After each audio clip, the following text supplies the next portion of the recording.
my character's not done. Last time on Out of the Abyss, you all saw one of your newer comrades slip out into the night suspiciously. Comrade. You followed, only to find that your comrade was influenced by the demon lord Orcus, had kidnapped one of your friends, Cora's brother, to perform some unholy ritual to attain godhood. So, of course, you kicked his ass. It took 2 whole sessions to do so. Well, most of you were fighting. Oh, Cora, you weren't here last week. Cora snuck up to her brother, tied a little rope around his leg, and then, like, as a balloon, just carried him off into, like, safety. So he just kind of floated. That's what she would have done, yeah. And then just channeling Pennywise just a little bit. And then after she was Yaslin jealous got that resurrected, she dispelled the magic on him. Yeah. Oh yeah, that's right. He woke up. Yeah. Do you think she was jealous that cat purr was flying? Cora, A little bit. do you think that... A little bit, I think so. You all defeated Nero. Nero begged for mercy at the end. Kothar, you did not give him mercy. You almost lost Yaslin. Pinkies up, just like... Yeah, if Yaslin was alive at the time, she wouldn't have given mercy either. Yaslin died, by the way. Yaslin died. Yaslin died. Yeah. And then came back. Bob gave me a little recap, Okay. just like a little separate one because it was so spicy, all the stuff that I missed. Yeah, so I heard Yaslin died. I heard we may have had a surprise visit from a certain dwarf. So as you well. all returned home to where you were met with the dwarf Jamich, which Yaslin said, "Oh no, not you." And then Jamich said, "Did you miss me?" And Nicole said, "No." And that was the end of the episode. Yaslin also said, "I came back from the dead for this." Yeah. So Cora hasn't entered the room yet because I wanted a genuine reaction from Cora. So that's where we are starting. You all come into the room. Jamich is sitting in your common room, kind of sheepishly smiling at you all like, "It's me." How are you all reacting to this? She's not happy. Oh no. Did you come here for an important reason or just to root another spider? Which spider? Is there one available?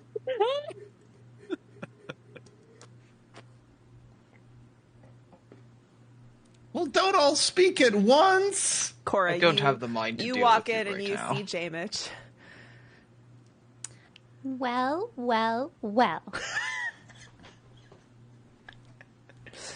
Hello, Cora. If it isn't Cora, not friend. Oh, I was expecting this. Listen, guys, I know we didn't leave on the best of terms, and I know that me deciding to leave the party was a very, albeit difficult decision, was very difficult for everyone, including me.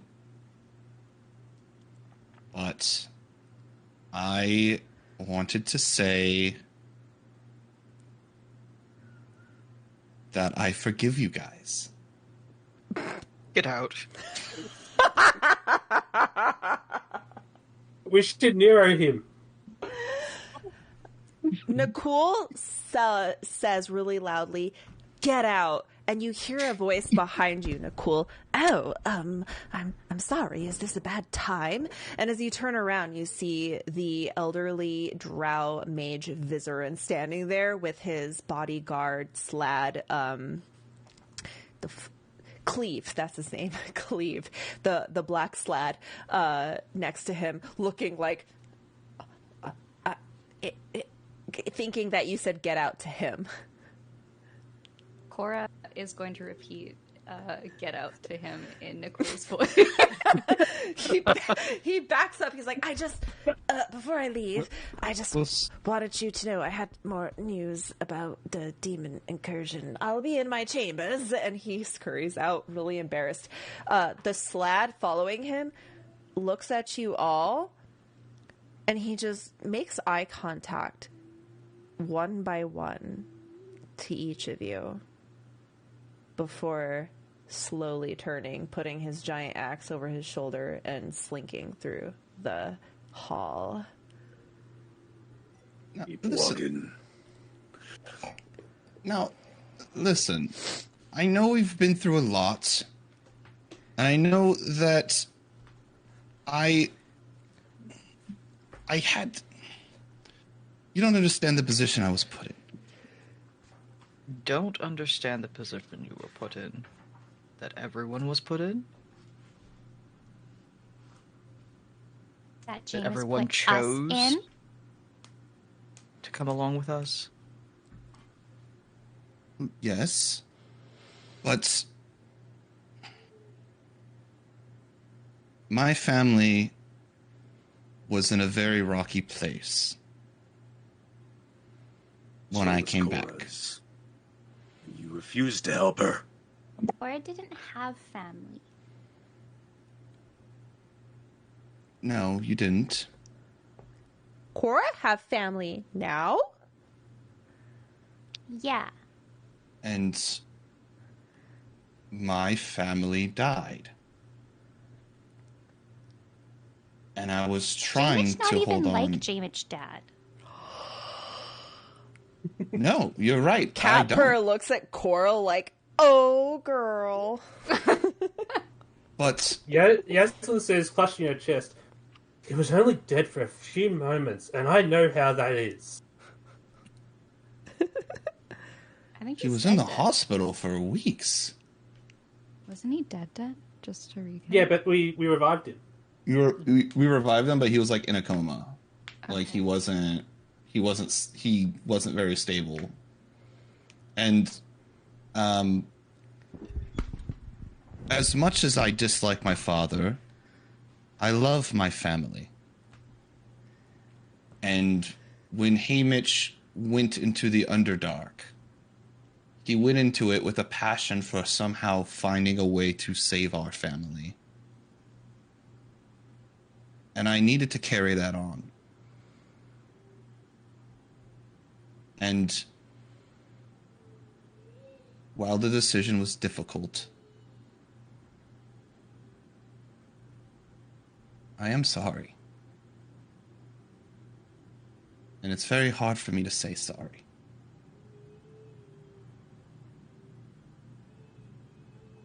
And I know you don't have to forgive me. But I will do my best to find a way to show you.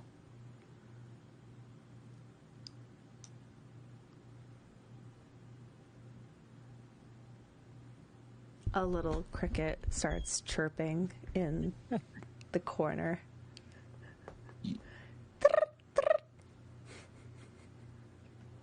I know this is difficult. I just wanted to let you guys know that, you know, we don't have to worry about funding for your expedition. I've managed to secure some donors. From who? Well, pretty much everybody who bought my book. And then a couple capital investors. And a couple people who didn't know they were donating. Book? How to Make Friends in the Other Dark and Under Wonderful Recipes. Wait, how do you know how to do that? Ba-da-da-da-da-da.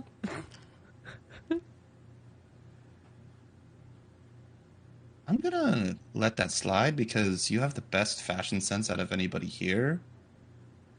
You do realize she's covered in blood at the moment. Yeah, but normally you have good all over her fashion chest. sense. It's a new look. Yeah.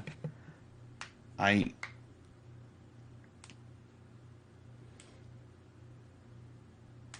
am sorry. And I know... Hey, bitch. An Yeah. apology doesn't unbreak trust. That has to be rebuilt. If you're saying that you're going to be here to help us, we'll take your help. But don't necessarily think that it will be welcomed with open arms like we were before. At least not from me. I did apologize for injuring and killing your father, but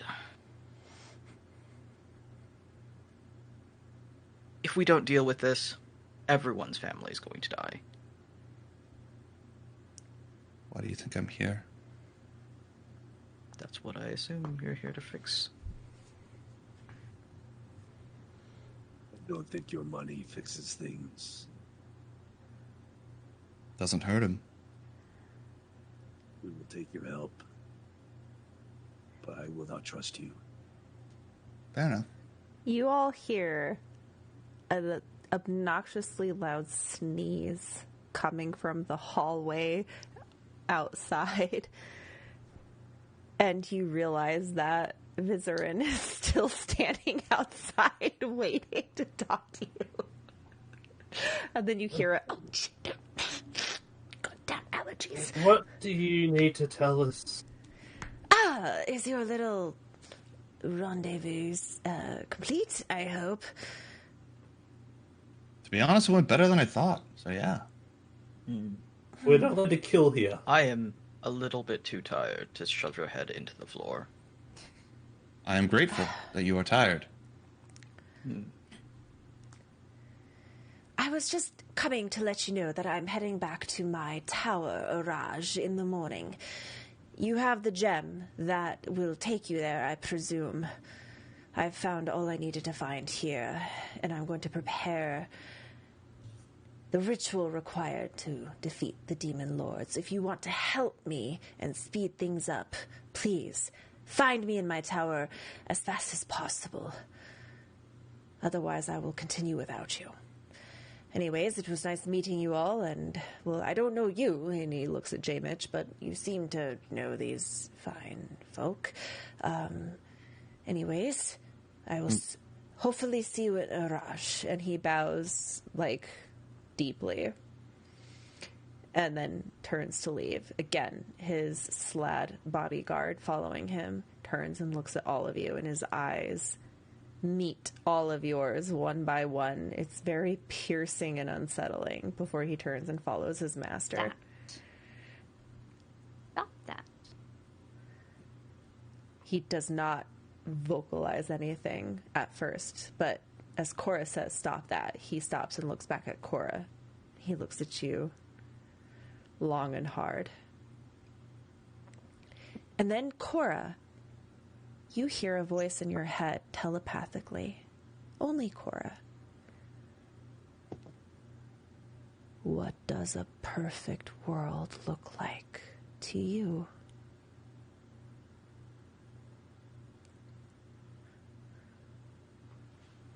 Family and friends. Happy. Smile. Family. Friends. Happy. Smile. And his voice leaves your head. And Well, then if he looks at me. Oh, sorry. Oh, go ahead. If he looks at me like that again, it'll be his last. Is this like a new thing? Are we all just okay? We're just letting You're it just happen. cool now. He's never not been cool. Super cool. J-Mitch wouldn't even know. Wasn't even here. I was not here. Listen, I know this doesn't make up for anything. It's just a gesture, but I did give you guys some gifts from my candy shop. I've been working on a few things and think they might be able to help. I'm not gonna stand here and see if you reject or accept my gifts, so I'm just gonna go to bed. And he does. Wait, are Can we you putting sleep your over gifts there? out, or are you taking your gifts with you?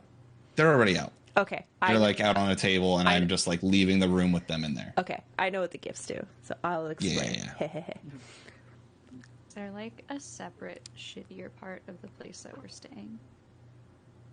No, it's all it's like a It's all common about the it's like same. a common room that has couches and library kind of bookshelves and lounge chairs, and then like in this common room there's like doors going off to several little like individual bedrooms. So, J-Mitch, to be clear, J-Mitch is going up to help with the ritual. The ritual is not here. Oh, never mind then. He I'm said, just gonna go. He said, meet me in Iraj, which is his home tower. He gave Cora a crystal, which is going to Got it. teleport everyone to that, where he will tell you more about the ritual. There is no helping of the ritual. He's leaving in the morning. You could go talk to him. You could go follow him. And if you want to talk to Vizeran, that's on your prerogative. He will be here until tomorrow morning. Yeah. I'll, instead of doing that, because J-Mitch would know that I'm talking, like, he's not doing it in this tower, he's going to cast Tiny Hut in like, the corner. Like a very... corner. Yeah, and just like before he goes in, just like, I've made some improvements. It's soundproof, so don't worry. Like, you guys can speak if you need to.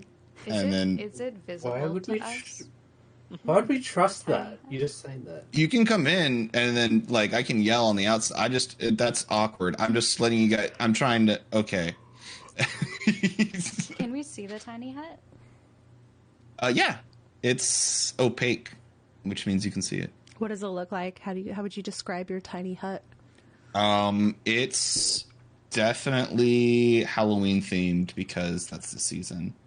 And it's just like, yeah, it looks like a stone hut though. It's like creepy jagged rocks, and then there's like a ethereal like ghost. It's just like that keeps going on repeat like on the outside of it. He's like, are there big blow up skeletons in the front yard? yes, but they're all deflated. They're like,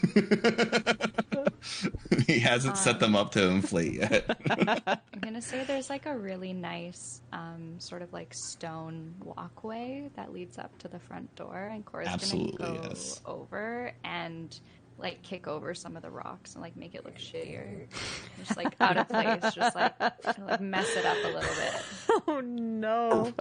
The rocks and then shatter. just look at you, and then just like without saying anything, just walk away from it.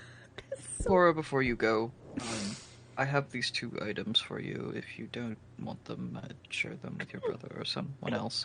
What And is? he will give you... He's going to pull a cloak that is pitch black. And it's the cloak of the bat, and he hands it to you. Oh, I gotta give that to Cora. Yeah. And the other one, he, like, reaches down awkwardly, and it's, like, in his pack. He's gonna awkwardly, like, pull out a pair of boots. And says, this isn't flight, but it can give you levitation at will. And this helps you hide better. And you can turn into a bat, apparently. Okay, I'm putting the cloak of the bat and the boots of levitation in Cora's inventory. They are there, so you can delete them from yours. Okay. Okay, I want to see what they do. They Damn are it. attuned items, though. I just think this is a fun little detail. I think that J-Mitch would have intentionally set up rocks for Cora to be able to kick over and get her frustration out. So secretly, J-Mitch is like really happy that worked out. Oh my god, you can fly. Yeah. Cora can Okay. fly now. With the cloak of the bat, yeah. You can literally Okay. become a bat and fly. So, Cora's gonna see the cloak and just think that it looks really nice, like a really nice fashion accessory, and not know what it does. It's a dark essence, you know? Yes. She's gonna put it on, and like she goes to, like, you know how little kids will put on a cape and then grab the edges of it and just go like near, like around the room playfully. So she's gonna do that, but then she actually starts to fly. Like when you have a just dream about flying with your cloak and you're like, whoa. Yeah. And she's actually going to start flying around the room. And she's just like shocked. Cat Purr is shocked. Cat Purr is like, Cora, fly? Cora, fly. Cora, can fly. fly? She's just like zooming around the room at 40 feet per second. Like she's like, but she doesn't have complete control of it yet. She's not very good at maneuvering, so she's going to crash into Nicole. Well, so Cora, I think that you would fly into a more brightly lit section because this works in dim and darkness. Oh, only works in okay. Dim and darkness. So you were like, it's dimly lit, but you like get too close to one of the candles that is illuminating, and then you go, ah! And like tumble fall out of Yeah. Nicole would like to dive to catch her.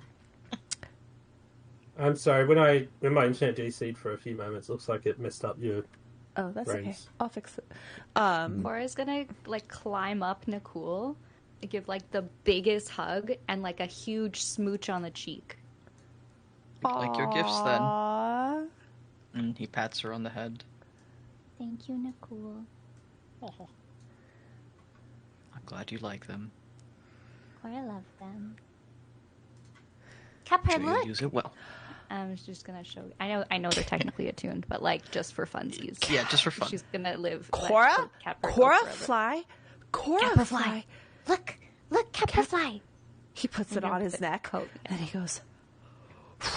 You can see like his eyes welling up with tears. Cat Purr, fly. Cat Purr never fly. Kenku never fly. And then he like lands very clumsily and like.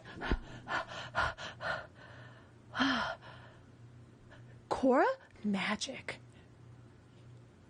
Cora magic. Gift from Nicole. Say thank you, Nicole. Thank you. He says in Cora's voice, "Thank you, Nicole." You should thank everyone else as well. Thank you, Nicole, he says to Yaslin. Thank you, Nicole, he says to Lucius. Thank you to Cool to Gothar.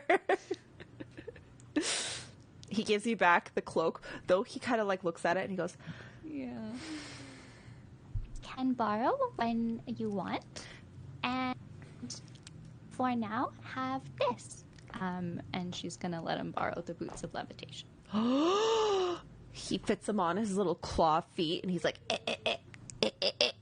and then I don't know, how does levitation work? Does he just levitate? Yeah, I'm gonna see. You can use an action to cast a levitate spell on yourself at will. Just whenever he wants? Yep. So he goes, and then he starts floating up. And then he goes,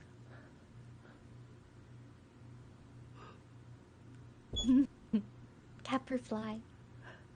fly. And then he starts like trying to swim through the air. I feel like there's like a Bugs Bunny skit, like da da da da da.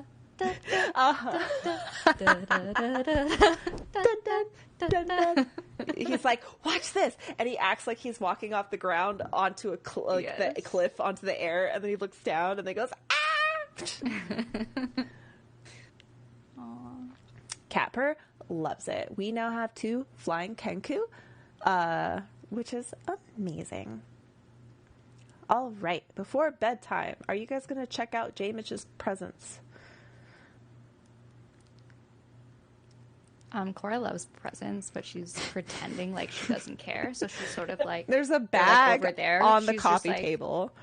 Just There- a really well packaged. It's like a box, like if I feel like if you went to one of those gourmet donut places, Like voodoo donuts.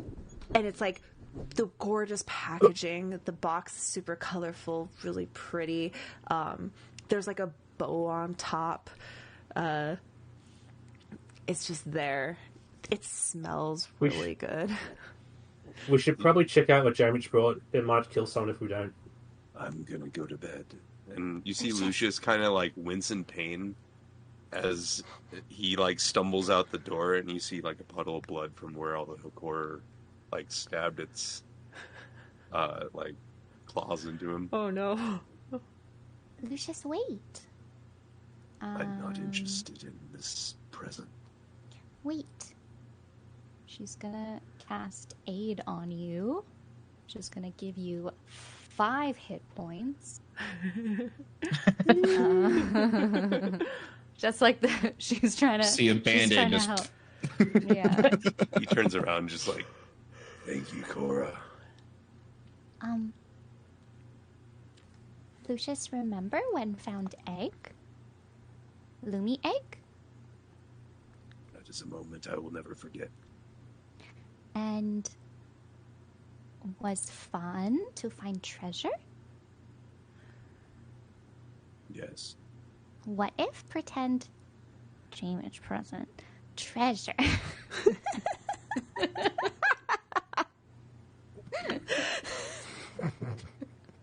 It has the smell of Jamich, and I am still not fond of his return. Clara, understand. You guys enjoy. And he like kind of walks out the door.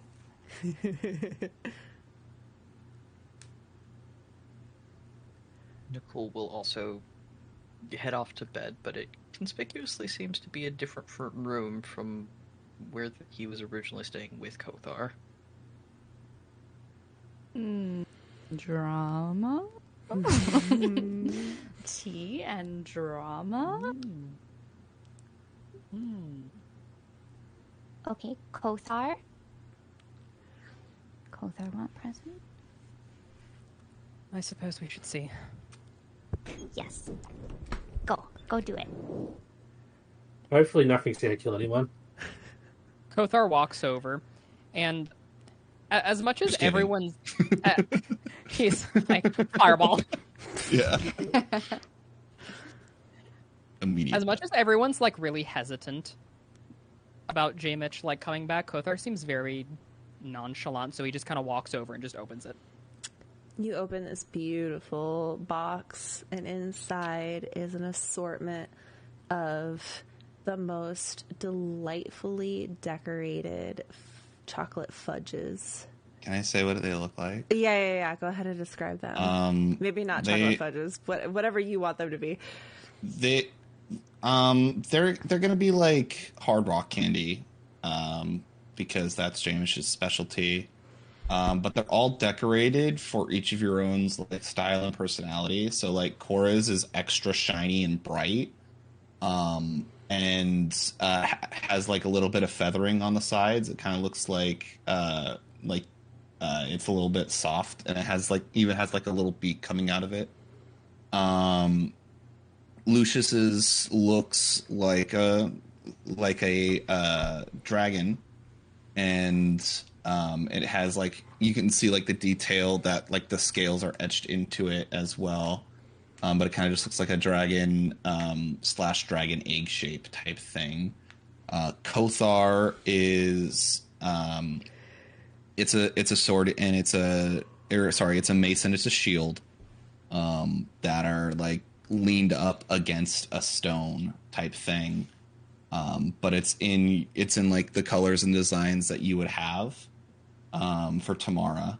And then for Nicole, it's the quarterstaff, and it's basically like a suit of armor that's like stacked against the rocks, and like an homage to the designs that you have on your armor. And then for Yaslin, it's A pair of titties. yeah, it's just titties and toes. That's all it is. Name of my new bar coming out. Titties and toes. It looks like if you like entered toes into Midjourney. Yeah, exactly. No, The IA generated his candy? What the fuck? Oh, no. Yaslin's is like, it has like a sheer robe on it as well. and it looks like it's it looks like in the shape of Yaslin that it's like is leaning in an action pose, almost like an anime figurine against a rock, with a spell coming at Yaslin, and then what looks like a counter spell being cast on that spell and negating it. Yaslin casts Detect Magic.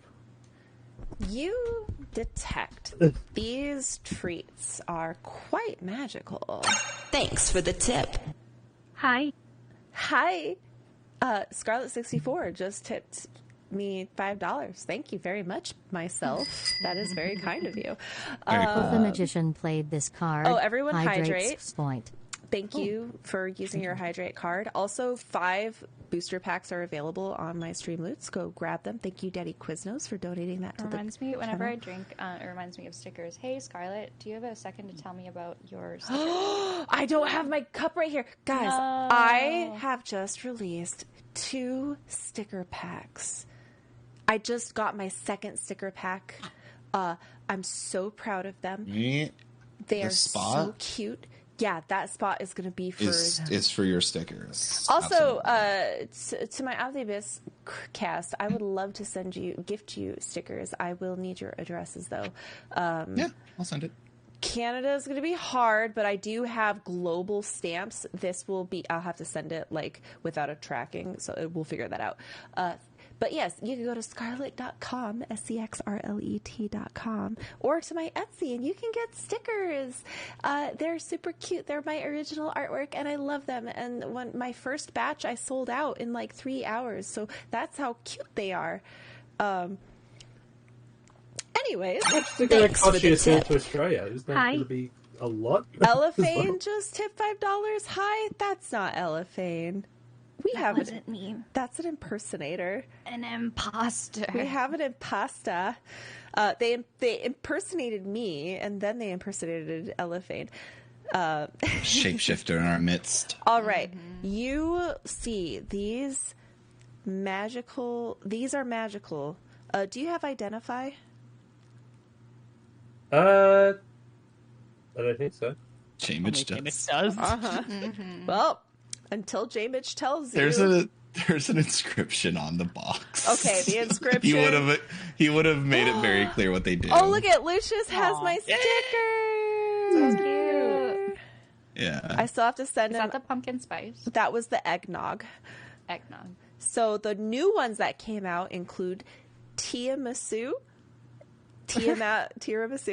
Bahama nut, like Bahama nut bread, Sardior, or aka Sunday Dior, a strawberry shortcake dragon, a banana split dragon, and a s'mores dragon, which is in the style of "This is fine" with the fire blowing around it.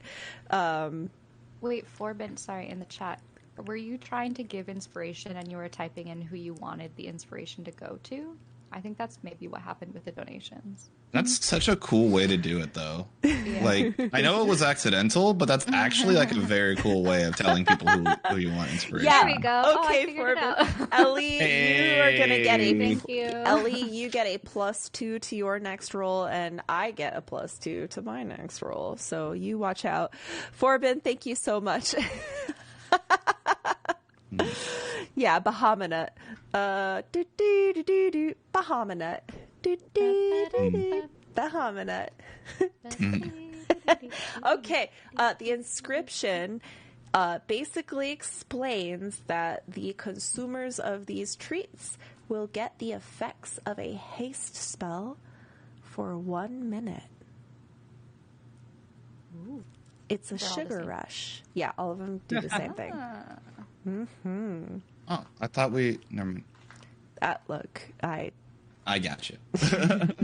I could Never have mind. sat there and given many things, but you know what? Haste is a really, really, really good spell. Yeah, haste is good. Oh, here, for the spellcasters, this Yeah. haste allows you can cast 2 leveled spells. Ooh. Ooh. Yes. That's what my adjustment. Fair. Sorry, Buff. I did not No, have no, the no, no. bandwidth to. I was like, why can't? And I was like, oh, it's program. Yeah, it's a whole thing. Anyway, I'm sorry. we'll let it in. It's fine. Do we know that without eating it? Yes. Or is it just written on the box? It's written on the box for ease.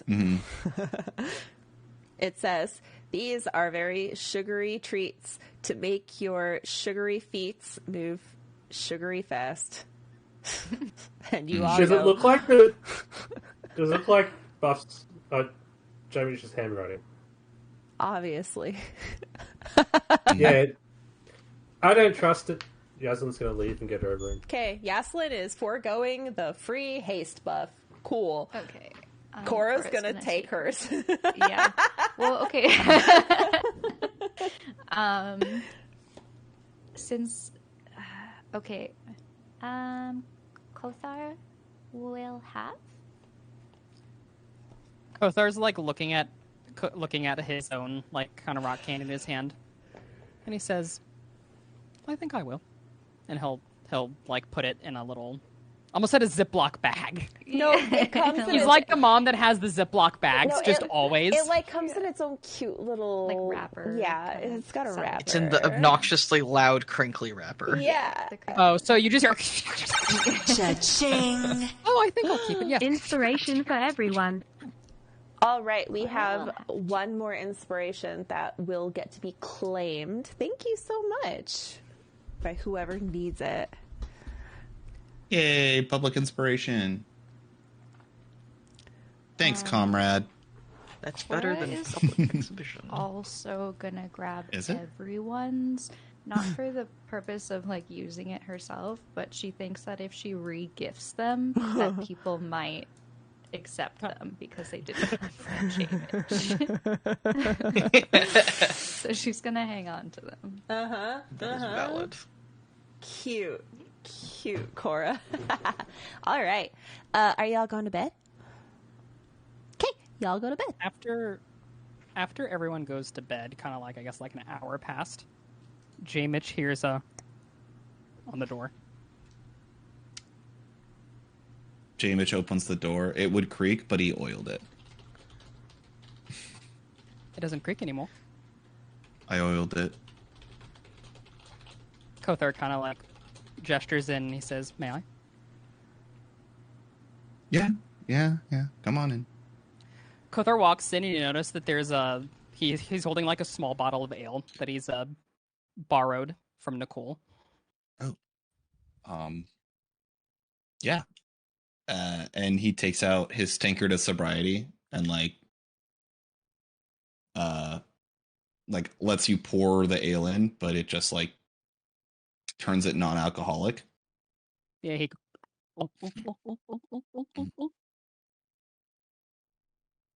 Yeah, the interior is looks spacious for what it is. It's very small space. It's like tiny home living, even for a dwarf. But it's got like a rug in it. It's very rustic. Very like DIY before and after, but like the after looks really cool. And just like a little bit of like eggshell accents on the walls and like gold inscriptions on the crown molding. You know, nothing to like kind of crouch down just very slightly. Oh, sorry about the space. I didn't really expect any visitors today. I'll make it bigger tomorrow. It's all right. I expected it from a dwarf. Kind of like he takes a drink just straight from the bottle, and as he does, he kind of makes a face and he goes, "Gods, it's barely better than paint thinner." Woohoo! I don't know how you do it. I have a tankard that makes it non-alcoholic. I've stopped drinking after the whole incident. Yeah, that'd probably fix it. He takes another drink regardless, still making a face. And he's just So what brings you down to my neck of the woods? Oh, well, a few things. Mm-hmm. How's your father doing, Jamich? Well, he's recovered. He doesn't have any memory of what happened. I mean, he did, and I erased it. We went to therapy with him and the rest of my family. And though there's very little chance of having a reuniting of mom and dad, things are looking to be for the better. And I've also taken solo therapy sessions. And I'm trying to better myself as well. It's good to hear. And I'm assuming your business, it sounds like it's doing well, considering the mention of your book. The book's doing well. The shop, surprisingly, people don't want to come to a candy shop when there's a demon incursion happening underneath them. Do you blame them? Apparently it's more unsettling than normal. But I suspect after we mop up these demon lords, business will pick back up again. Hopefully people will be willing to go into the Underdark when it's not so dangerous. Although that's an oxymoron within itself. Not dangerous Underdark. Well, hopefully my next book will help them know more about it, and they won't even have to go if they don't want to. For what it's worth, Jamich, Kothar kind of like smooths out his like night clothes because he's out of his armor by now, and kind of puts his bottle down on like a nightstand or a table, and kind of like actually looks at Jamich for the first time. And he says, "For what it's worth, Jamich, despite how abrasive you can be, and sometimes rude, I'm glad to see you again. You chose family first, and I can't fault you for that." As soon as you like make eye contact with Jamich, his like eyes look away, and he goes, I appreciate that, and I know that we share daddy issues.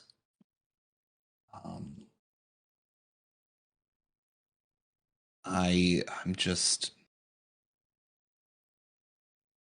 really happy to have a friend right now. And honestly, he goes up to your like thigh shin area and like gives you a hug. Kothar returns the hug and he says, "You know, I was half expecting for Nicole to punch you through the wall. I'm kind of surprised." I was too. I mean, after the crap that we had to deal with, I'm not surprised, but I'm not gonna lie, I was preparing to cast slow, but he never did anything, so I just kind of wasted a spell slot. We're drained. After what happened? Did you ever meet the Yuan-Ti? Yuan-Ti? We don't have a lot of Yuan-Tis down in Gauntlgrim. Well, we had one. Turns out he was a sleeper agent for Orcus, and he stabbed us in the back. Oh. Yaslin died. I had to bring her back. Yaslin died? That's why she was a little more bloody than usual, as much as a naked drow can be. I just thought she was trying like a new makeup thing. No. He took her heart. Straight out of her chest.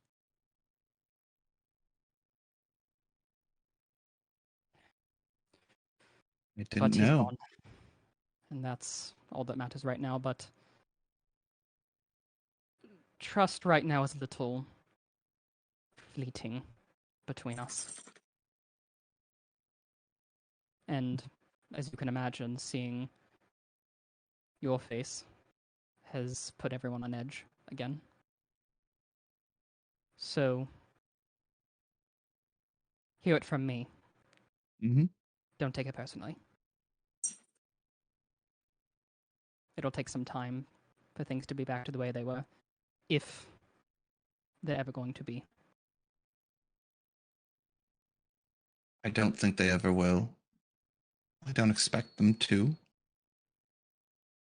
Maybe we can make something new out of the rubble. That's why you're here, isn't it? To build a city from the rubble. No. Just here to support my friends. To support your friends as we... And kind of claps a hand on J-Mitch's shoulder as he stands up. As we try to build a city from the rubble. Kothar turns to leave, and as he's leaving, he suddenly turns around and goes, "Oh, I almost forgot." And he reaches back, like, into his pouch, and he pulls out, like, a pie tin. And it's a pie tin that's a little crumpled, but is, like, pretty clean. And he says, "This was supposed to be for you. The pie expired, so I had to throw it away, but..." And he, like, gives it to you, and he says, "Tevi's not a bad cook." I know. I went to visit him. He wants to apprentice under me at my shop. After all this, of course.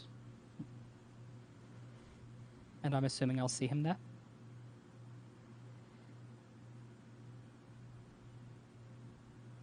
We will. He doesn't speak much.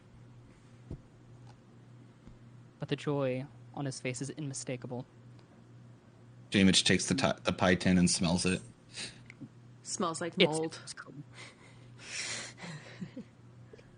Like I said, it's been expired for a while now. Pies don't last that long.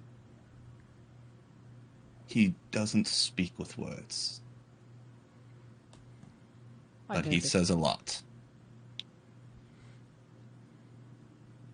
I've never seen him say as much as when I had to tell him that you went with us. What did he say? It wasn't so much as what he said, but what he felt. But that's all behind us now. Yeah. I took care of it. Appreciate that. Good night. Kothar turns to leave. You all go to bed. Yes. Before we go to sleep, did we still have Zentarum with our expedition? Yeah. Or were they the ones that left? No, they're with you. No, that was the... Yeah. That was the dwarfs, wasn't it, that left? The dwarves left, yes. Most of them. So we should probably be trying to send a message back to our expedition that we got betrayed by the Zentarum somehow.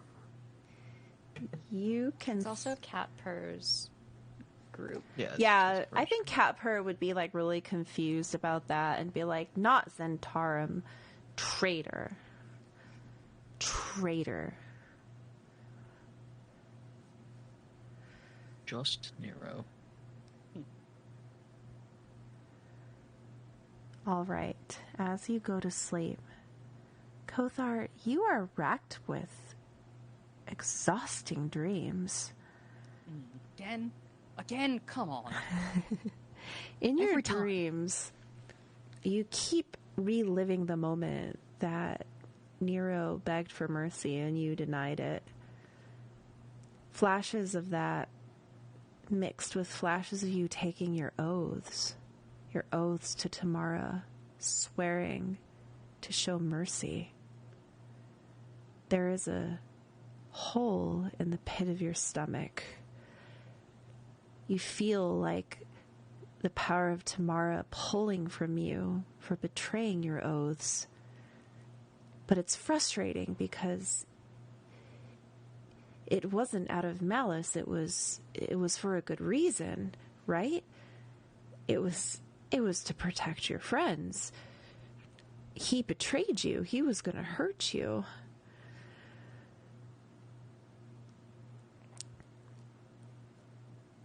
You find that you need to justify your reasoning, but Tamara seems disappointed. disappointed in your actions. Anyways, you all wake up the next morning. You all wake up to the smell of bacon, eggs, mushroom souffle, and some form of, not sure what it is, but under it there's like a little etched tablet that says vegan option. And James just looks like he's already been up and cooking. So was that a long rest? Yes. Actually, let us take a 5-minute rest. Use the bathroom, get a drink, get a snack, and then we will be back here at, let's do 6:30. Let's do 6:35. Yeah. All right, guys. We'll be right back. James is back, guys. Aren't you happy? No. I can definitely tell you yes, it isn't. Oh, bad. You want to know something? I do want to say that I play a lot of games like I do enjoy games like Among Us and I separate the game from live. Yes. Yaslin is mad at J-Mitch. Yes. Paradox is not mad at Buff. I appreciate the validation. Eliphane's fucking pissed off. I'm not gonna lie, when we were doing that starting scene, I started getting a little flustered myself because I was like, you guys were my friends are mad at me. Yeah. I'm like, ah. I'm like, I know it makes no sense, and I was like, I know you guys aren't actually mad at me, but I was like feeling myself a little bit. I was like, damn. That's funny. Yeah. You also hilarious. Jamish has no idea. He understands Yaslin's generally mad at him, but he loves Yaslin. He has no idea that Yaslin hates him at all. He doesn't trust him. Yeah. But he's just like, oh, it's Yaslin. Yaslin's pretty cool, I guess. Yaslin's great. She does it all. She heals, she counterspells, she deals damage. What's not to like? Yeah, she's sassy now. You've missed it. Yeah. Okay, I'll be back. All right, yeah, me too.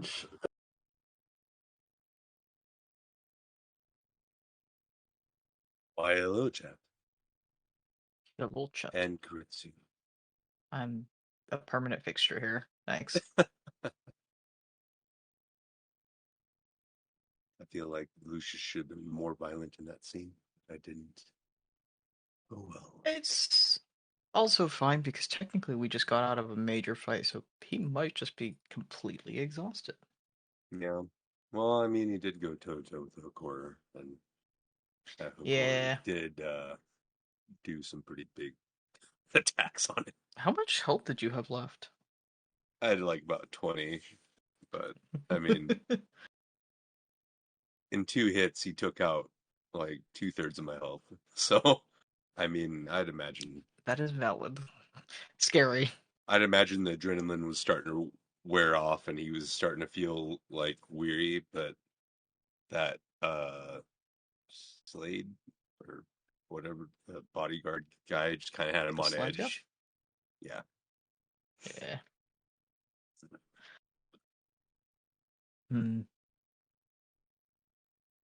Do we think that Scarlet is going to make Othar atone, or else he can't use his cleric spells? I don't know. That sounds like really something fun. She would do. It does sound like something she would do.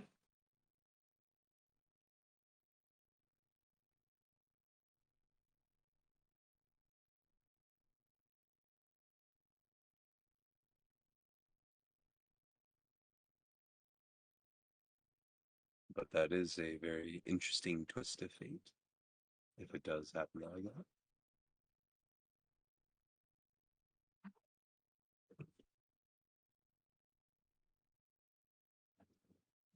Hi, chat. What is everyone up to? How is everyone tonight?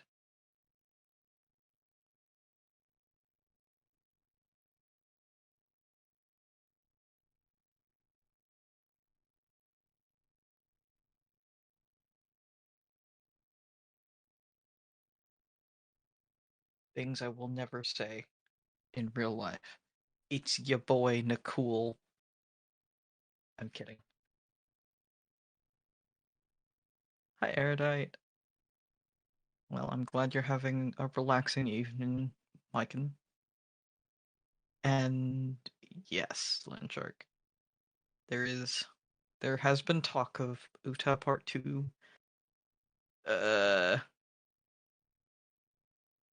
I hate that I've been conditioned whenever something says Part 2, in my brain it just supplies Electric Boogaloo, and I can't stop it. But yes. Group therapy! It's family therapy time, but with the party.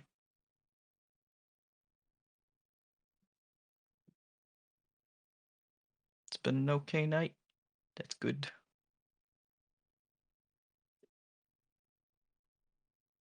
Holding off the Sunday scaries. What does that mean? Hello.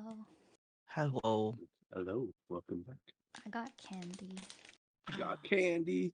What kind of candy? Nibs. Nibs? Do you guys have nibs in America? I am not a purveyor of candy, and therefore I cannot answer that. It's like What is it? these. Oh, like the bottle things? Oh, No, it's they're like licorice. It's like licorice. Yeah. Okay. Oh, I see Twizzlers on there, so it's like a very specific thing of Yeah, Twizzlers. yeah. Okay. It's a type of Twizzlers. Okay, yes. We have Twizzlers. I don't think I've ever seen Nibs, but I also don't actively look for new candies to try. I do, Those are however, classic. look for new bagels and donuts to try.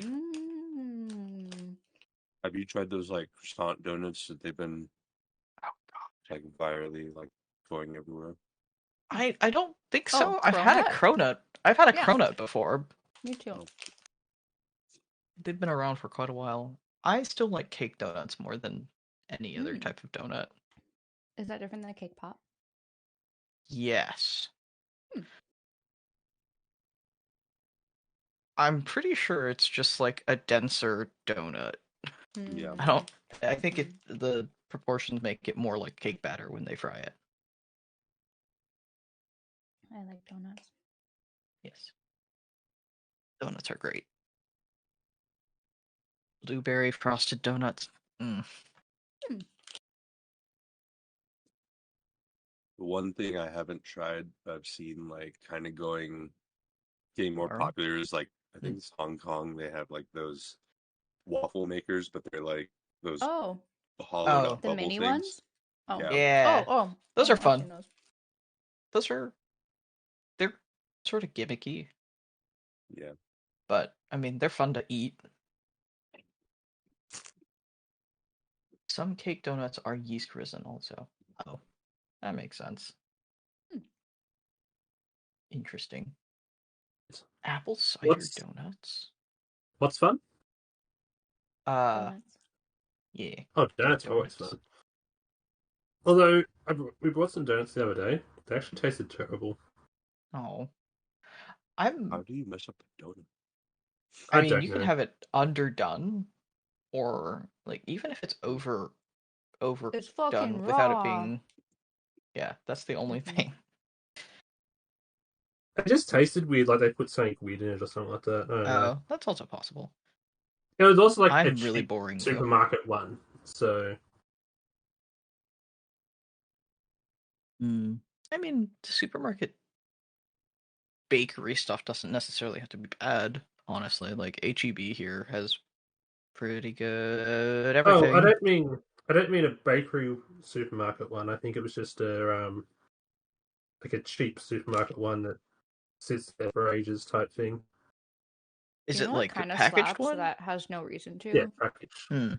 Is powdered donuts from 7-Eleven.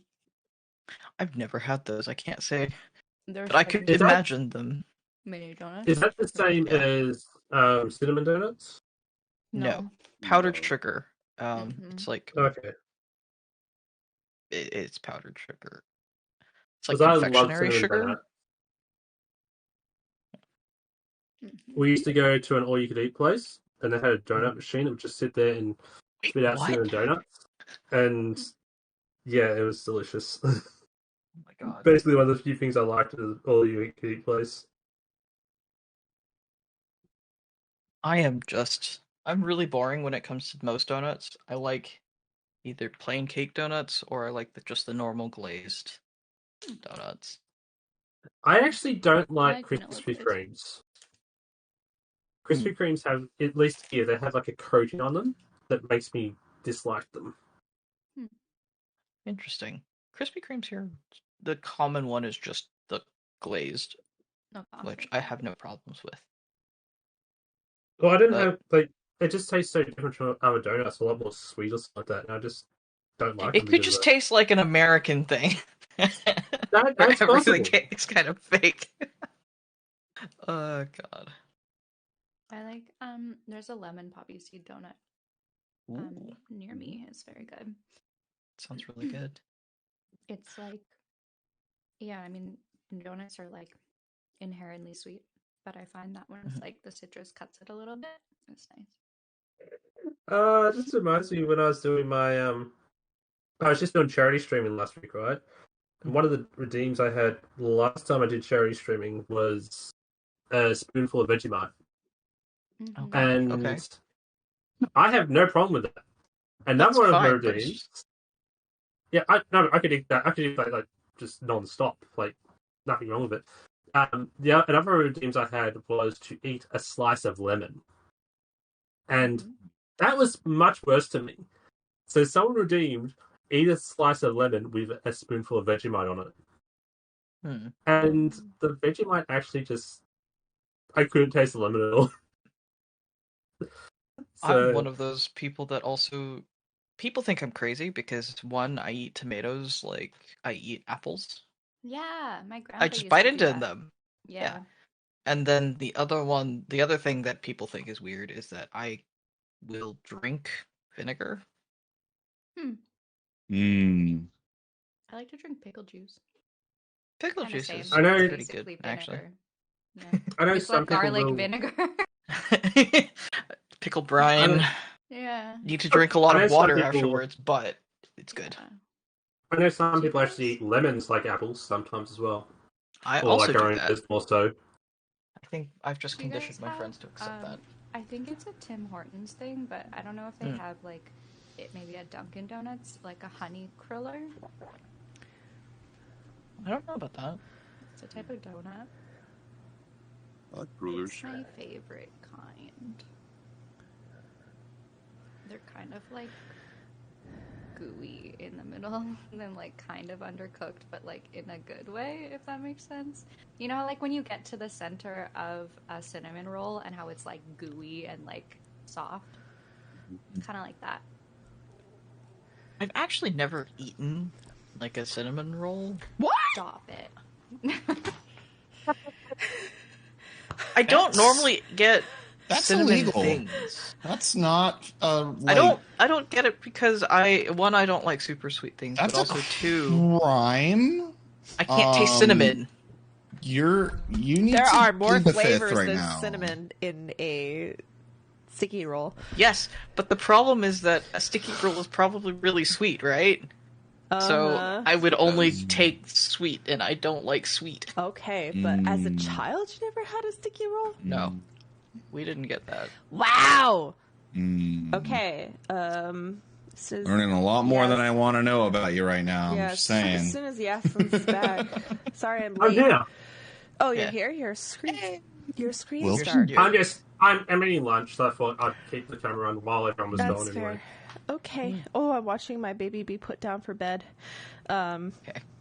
For the record, I don't mind eating on stream. It's just when everyone's not here anyway. It's like doesn't matter. That's fair. Keep it off. All right. I'm gonna roll a die real quick.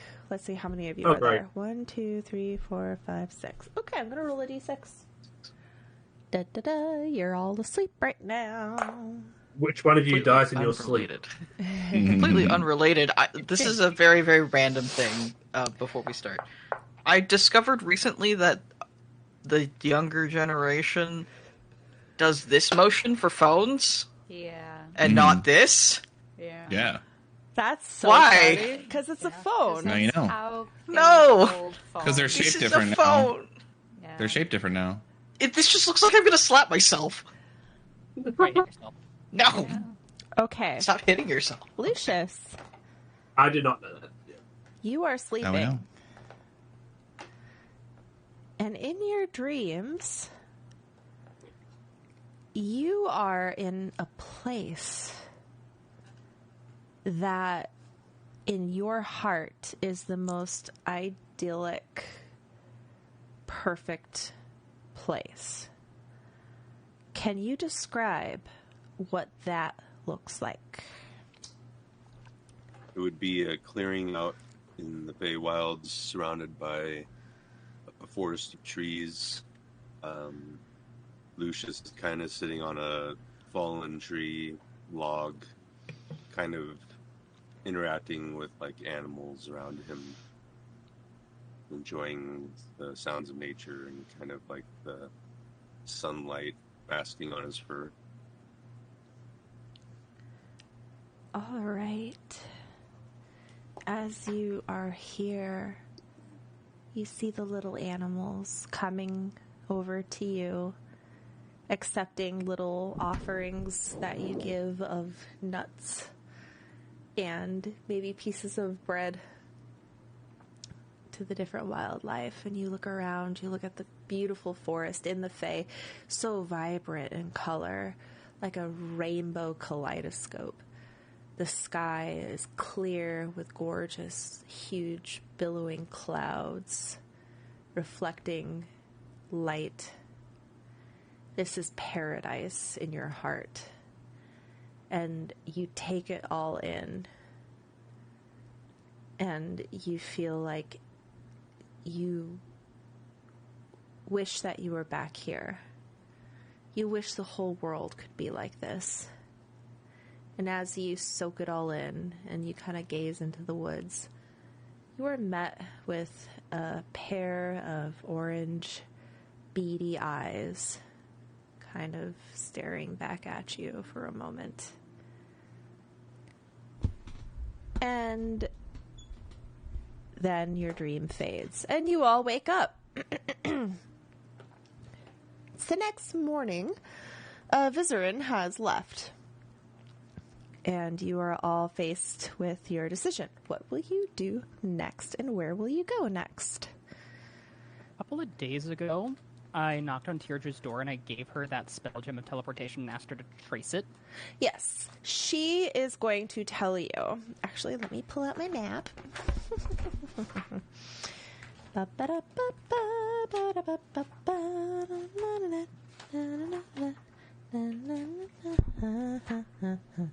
Okay. All right, I have traced the gem.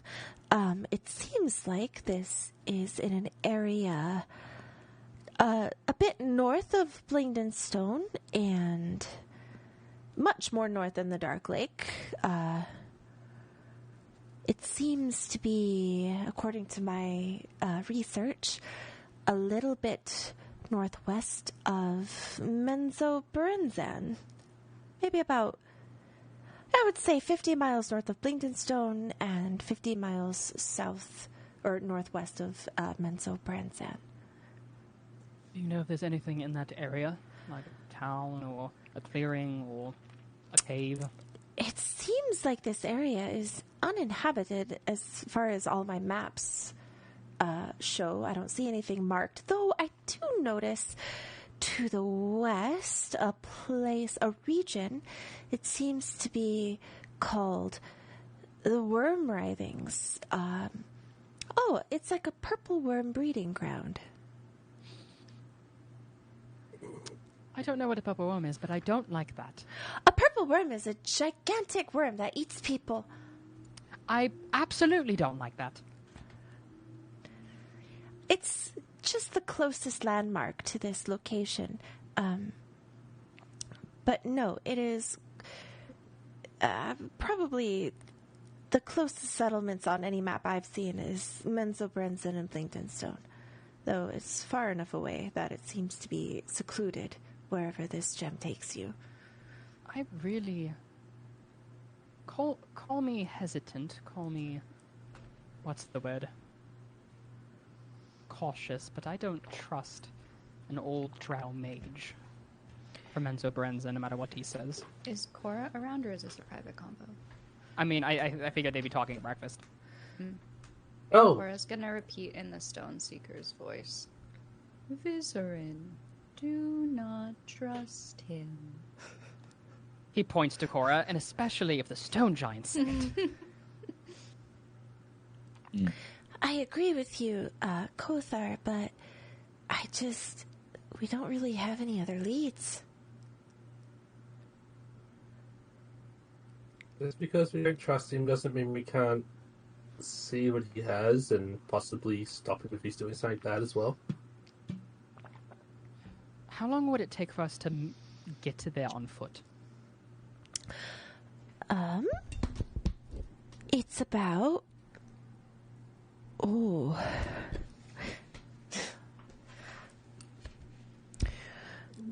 It is... 1, 2, 3, 4... About 500 miles away. Again, the closest settlement is Blingdenstone. I'm sorry, not 50. It's about 100 miles away from Blingdenstone. I don't feel like we have the time to walk it, but I also don't think it's a wise idea to just teleport in.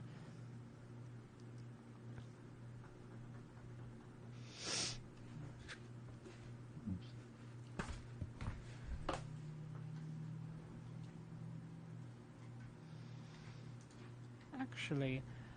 I have a crystal. Hold up, I have something.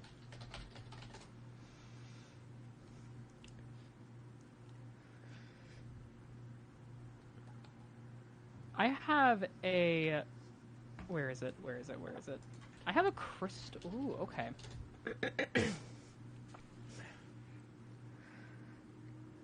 So, when Vizeran left, he do we know if he, teleported back, or is he walking back?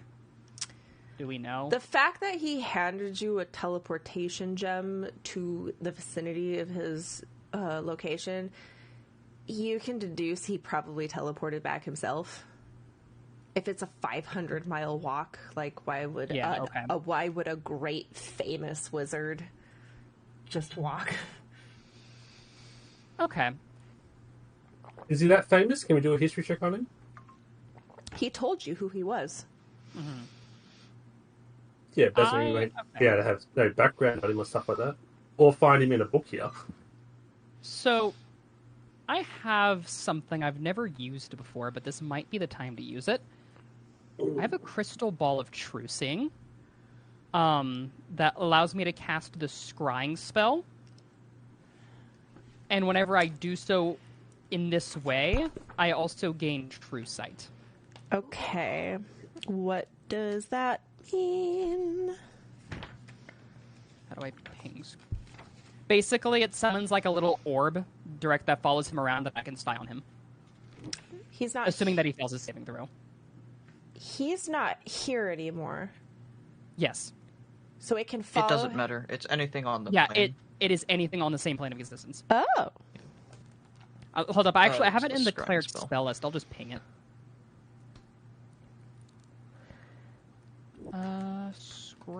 Scrying. Okay, so it's just anywhere on the plane? Yeah, it's anywhere on the plane. All right. How does it go? How do you set up this ritual or spell or... I've never scryed someone before. This is interesting. Teodra, can you help? I don't think I've cast this spell before either. You have to have something in your books, right? Look at your books. Yes. Let me read the spell description that you just cast. Okay, she pulls out a book. You can see and hear a particular creature you choose that is on the same plane as the existence as you.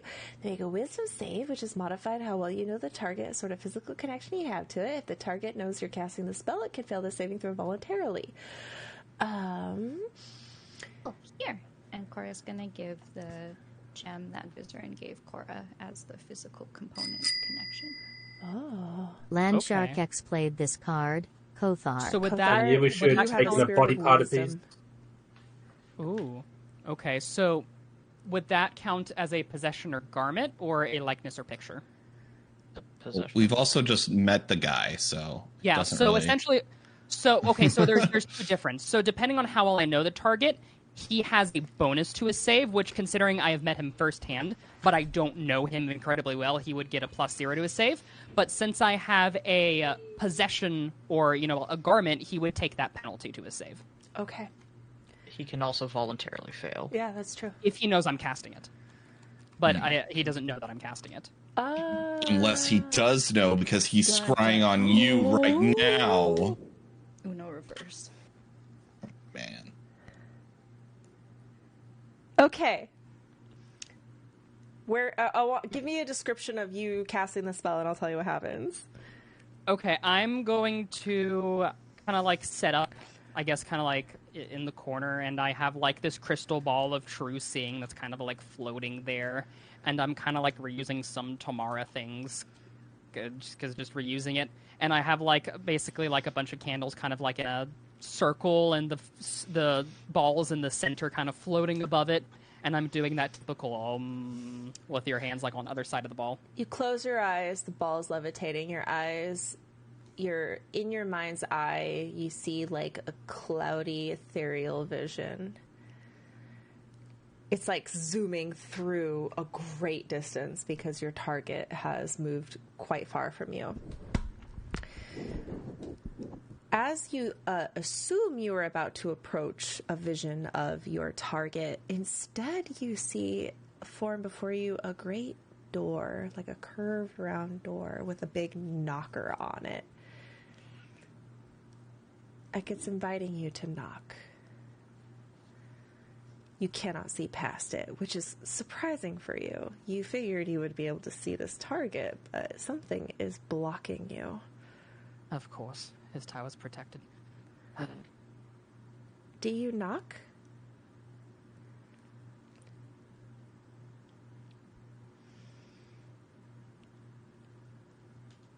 Option 1. Option 2. Attack. Do I knock? I do. You knock on the door.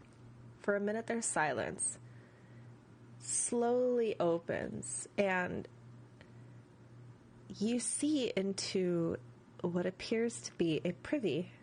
Very fancy one. There's like marble floors, tiled walls, a basin with a beautiful mirror, and sitting on a chamber pot with his like robes like covering his lap and his little drawers on the ground, reading a big old tome.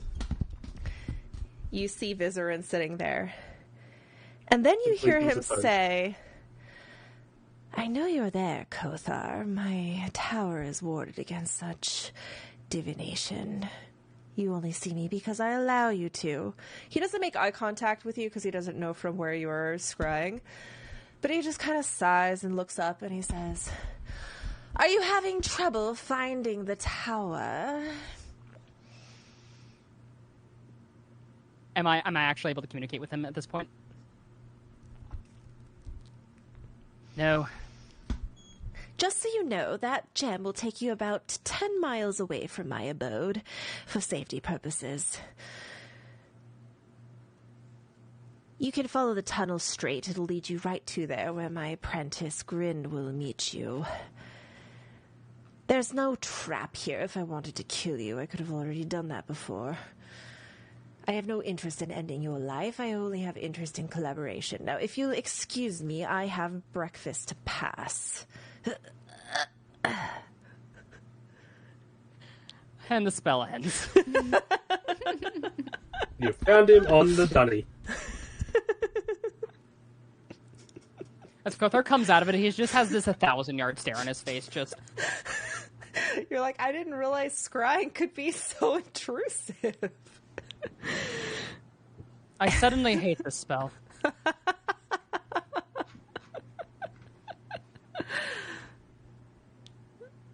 All right. What happened?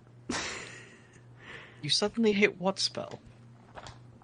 He just holds up the scrying eye. He doesn't explain. He just holds it up and it's like. Can I see anything in the scrying eye? No. Are we taking turns looking at the person in the bathroom? You look in the scrying. It just looks like a swirling vortex of water with like strangely shaped logs going. Cora's like, He's like squinting at it. What do you see? And what is? Apparently his breakfast didn't agree with him. Oh. Those look quite healthy to me.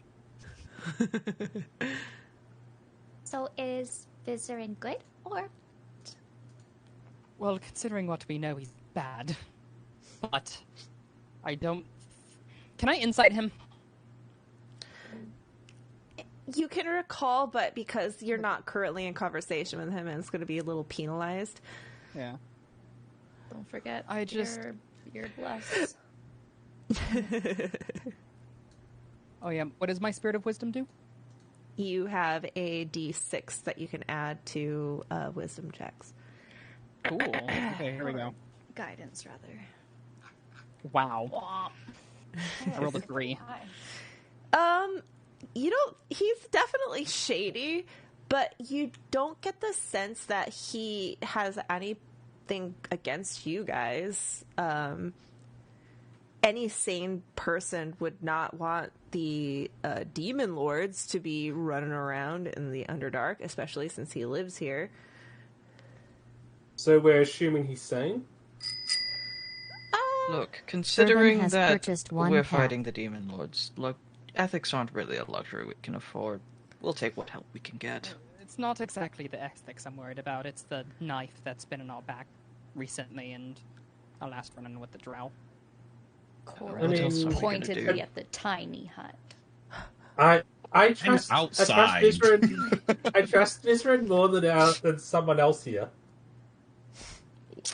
Yazelin, with all due respect, I don't think I've ever heard you say something as foolish as that. Don't worry, it's okay. Also, I understood the double meaning. But regardless, I think the point that's to draw in conclusion here is that while we can't exactly trust him from the beginning to the end, I don't think this gym is a trap. At least not yet. I trust Cora.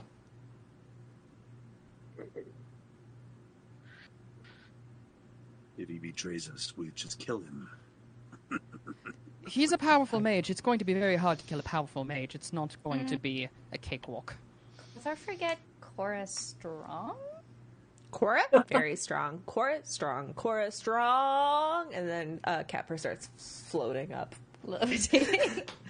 His feet go faster than the rest of his body, and he accidentally swings upside down, and his feet are going up, and he's going, ah! What's the biggest spell you've ever seen cast before?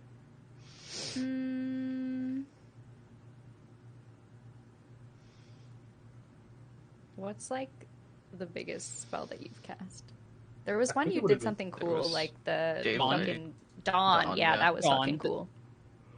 Is that a 6th level? That's a 5th level spell. 5th? I think. Has anyone cast a 6th? Do we have 6th level spell slots? I think one of the minions had a 6th level spell. Wasn't Insect Swarm a level 6 spell? Yeah, Insect spell. I thought it's not as impressive to look at, though. Okay. No, I think I have access to that, so that's 5th. If you're looking for size alone, Jamage turned it into a giant ape emblem. Verbin played this card. But also, if you don't want to acknowledge that makes sense. What level spell slot was that? You feel a bottle of flame pop into your back pocket for later. Woo! Biggest spell, maybe Kothar spell. Kothar very strong. Verbin played this card. Kothar cast Dawn. Well, yes, that's not a Verbin weak played spell, this but card. Imagine somebody calling down a swarm of meteors on top of your head, or tearing your life force from your body, or or raising the dead in a mile radius around you. That's potentially the kind of power we're talking about here with Vizeran. Vizeran stronger than Kothar? Her worldview is being shattered. Hunting wizard does not simple work. But they're also typically. very powerful allies, so... Typically, to hunt a wizard, you need a wizard. But... Then, also, Cora thinks wizards and sorcerers are the same thing, so she's like, she just points at yes and like, duh. Yeah, close enough. Oh, yeah. I didn't think wizards were all that great. I read a book once of a wizard named Zedgar. He died by mimic. Wizard who dies by mimic doesn't sound like a very powerful wizard. But you were just going We're to stop just saying that wizards are people that read books. I read a book once. Is Anazira a wizard now, too? Jamish is currently in the corner reading a book. One of the Gallop doors is just reading a book, and as you look, it says how to make friends in the Underdark and other recipes. And then next to him is open for Ragnar. Yes. Then why Stone Giant say no trust? Well, he knows something that we don't, considering he has knowledge from the future. What if and to be fair, we probably shouldn't trust any follower of the Spider Queen. What if talk Hegram now? Last time Question out of character. Mm-hmm. Can we use the library on other people? Like, looking into other people's past and present and futures? You can try to gain a vision if you use the crystal. So you can, I would say that you can decide to have a vision of Vizeran, and you can pick a past, present, or future vision. So the stone giant, Hegram. We met him for the first time in the library because it's like present day for him, right? And Yeah, but it's the past version of what you met before. Okay, but he's close to us, right? Like we're at the library. It was like an echo. He's not just there to be spoken to. It was like a ghostly kind of. However, his past self is here. However, the librarian who deals with the present has a stone that he uses to communicate with stone speakers across the Underdark, including modern-day Graham. Yes, go there, please. But last time I tried to ask Hagram about the future, and he wouldn't tell me, citing something about it, we have to discover it for ourselves, and it's not safe to disclose the future before it happens. But maybe not future. Maybe past. Maybe already happened now. Maybe already bad, Vizeran. Well, I suppose the worst he can say is no. We're off to see the Stone Speaker, Stone Speaker Amulet of Oz. Cora, please remind me exactly what information I gave you about Vizeran when I did, if you have that note, so that I am not redundant or give conflicting information, because that was a long time ago. It was a long time ago. Let me open my notes. I do not want to give. I'm not a good note taker. I don't want to give. It was pretty basic. I'm pretty sure it just said, hang on. In bad. He's an evil character, but that doesn't necessarily mean he's your enemy. We're frenemies! Yay! That's right. He's also, Yaslin said, a follower of the Spider Queen. He is absolutely against the Spider Queen in every way. That's the reason why he got kicked out of Menzo Berenzan. Is for being... Yaslin still sees him as one. Ah. Okay. So obviously, it's very shorthand because I take it as we're. So please pardon. Okay, so this is what I have. Grand Library of the Stone Giants that we've met before. Graven Hollow, in brackets, west of Worm Riding. 360 miles from Gauntlgrim. Secret tunnel. Vizeran, do not trust. A cave with 2 faces. Oh. Yeah. Okay. Excellent. You all go down and you talk to the present day librarian whose name is in this book, but I don't have it open to that page. He's going to allow you to ask a question, and he will communicate with the stone and relay Hagram's message. What question are you asking? Why not trust Vizeran? Why should not trust Vizeran? Okay. He's going to go, how do I want to put this?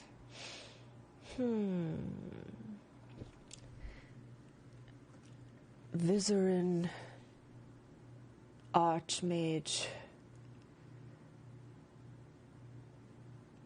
exile from Menzoberranzan, speaks in truths, but some truths are kept in shadow. Dark ally. Beware. And that's all he tells you. Okay. Kothar. Can get message to Vizeran? Yes. What message? Ask Vizeran what not telling us. 2 things. Considering AI just spied on him passing his breakfast, I don't think he's necessarily in the mood to talk. A, and B, simply asking someone who has a dark secret to tell us the dark secret usually doesn't get the desired results. She seems frustrated because it seems very straightforward to her. You don't want to ask him what his secret is. You want to ask him what his motivations are. And he's already told us that. It's to stop the demon incursion. Right. He has an alibi and he's sticking to it. But why does he want to stop the demon incursion? It's not out of the goodness of his heart. Probably Bad. He probably wants to make his former apprentice look bad.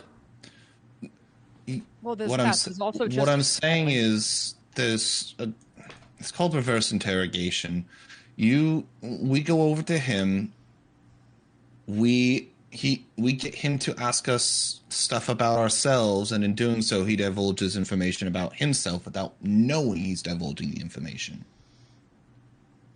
If we understand what his motivations are, we understand what he really wants. Does not seem very chatty. Luckily, I'm a charming guy. Actually, considering he doesn't know you very well, you might be the best person to talk to him. Cora thinks so too.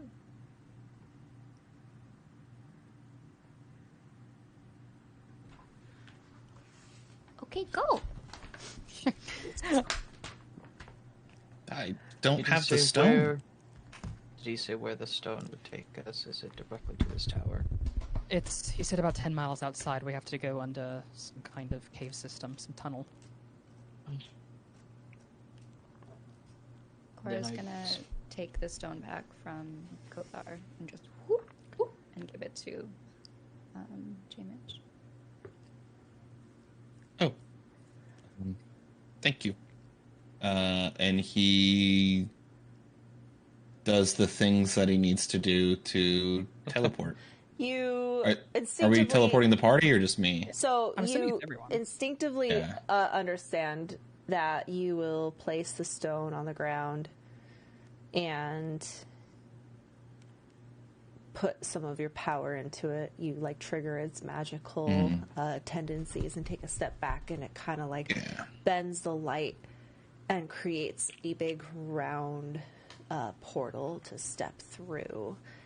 You can see clearly on the other side it is a plain corridor-like tunnel that just goes straight through. How long does the portal stay open? How long do you need it to stay open? Well, I am sort of curious if J-Mitch went ahead and had this conversation and then reported back to us as a way to potentially build trust with the party. You can do that if you want.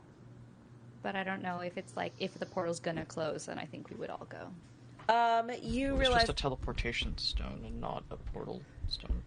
it is a portal stone. You can open the portal, send one person, and close the portal, if that's what you want to do. If that's I what would be you able to want. make it back. Yeah, but would that permanently consume the gem?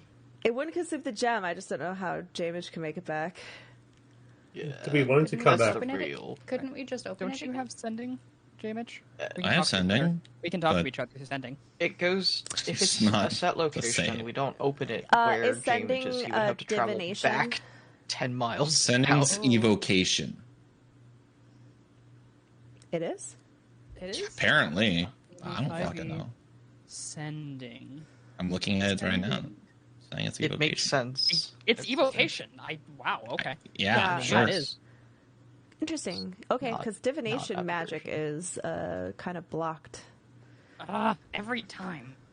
Well, Identify is a divination spell. But yes. Locked on the tower, I think. Listen. Yeah.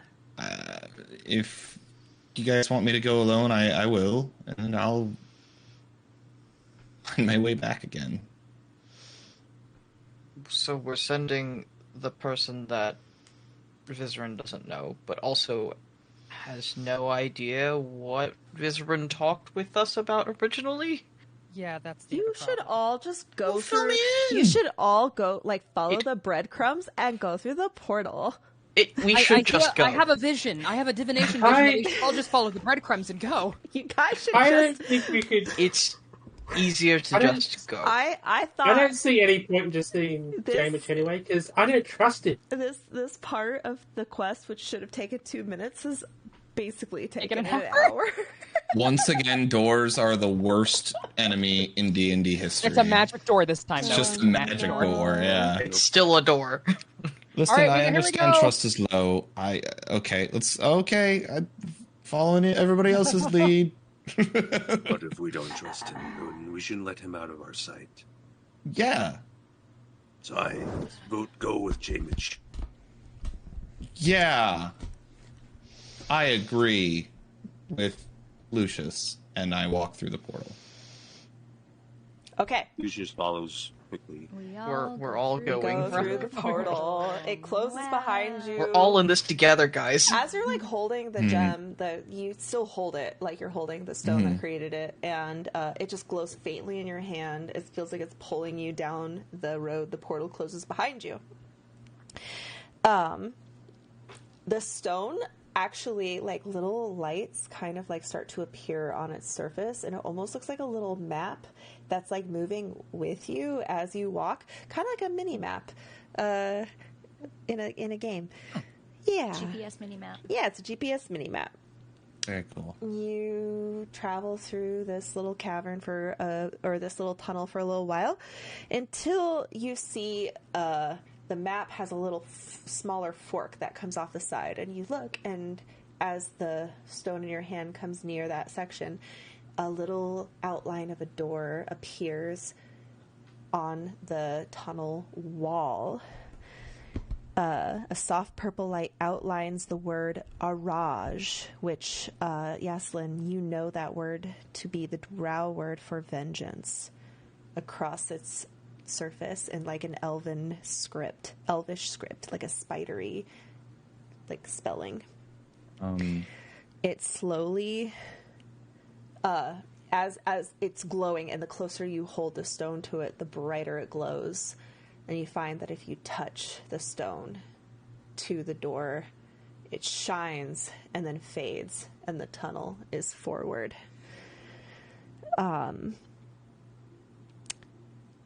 Let's see. The passage behind the secret door is narrow enough that you need to move through it in single file, occasionally turning sideways to squeeze. It takes about an hour to navigate its pitch black darkness. The journey is filled with a constant echo of distant sounds. The passage then widens, opening out into a cavern whose far walls and ceiling are out of sight in the darkness. Bits of quartz and mica in the stone glimmer as they catch the light, showing a footpath worn into the stone floor. At the end of the path, a vast, dark shape rises, an enormous stalagmite carved into a bleak black tower. That is Araj.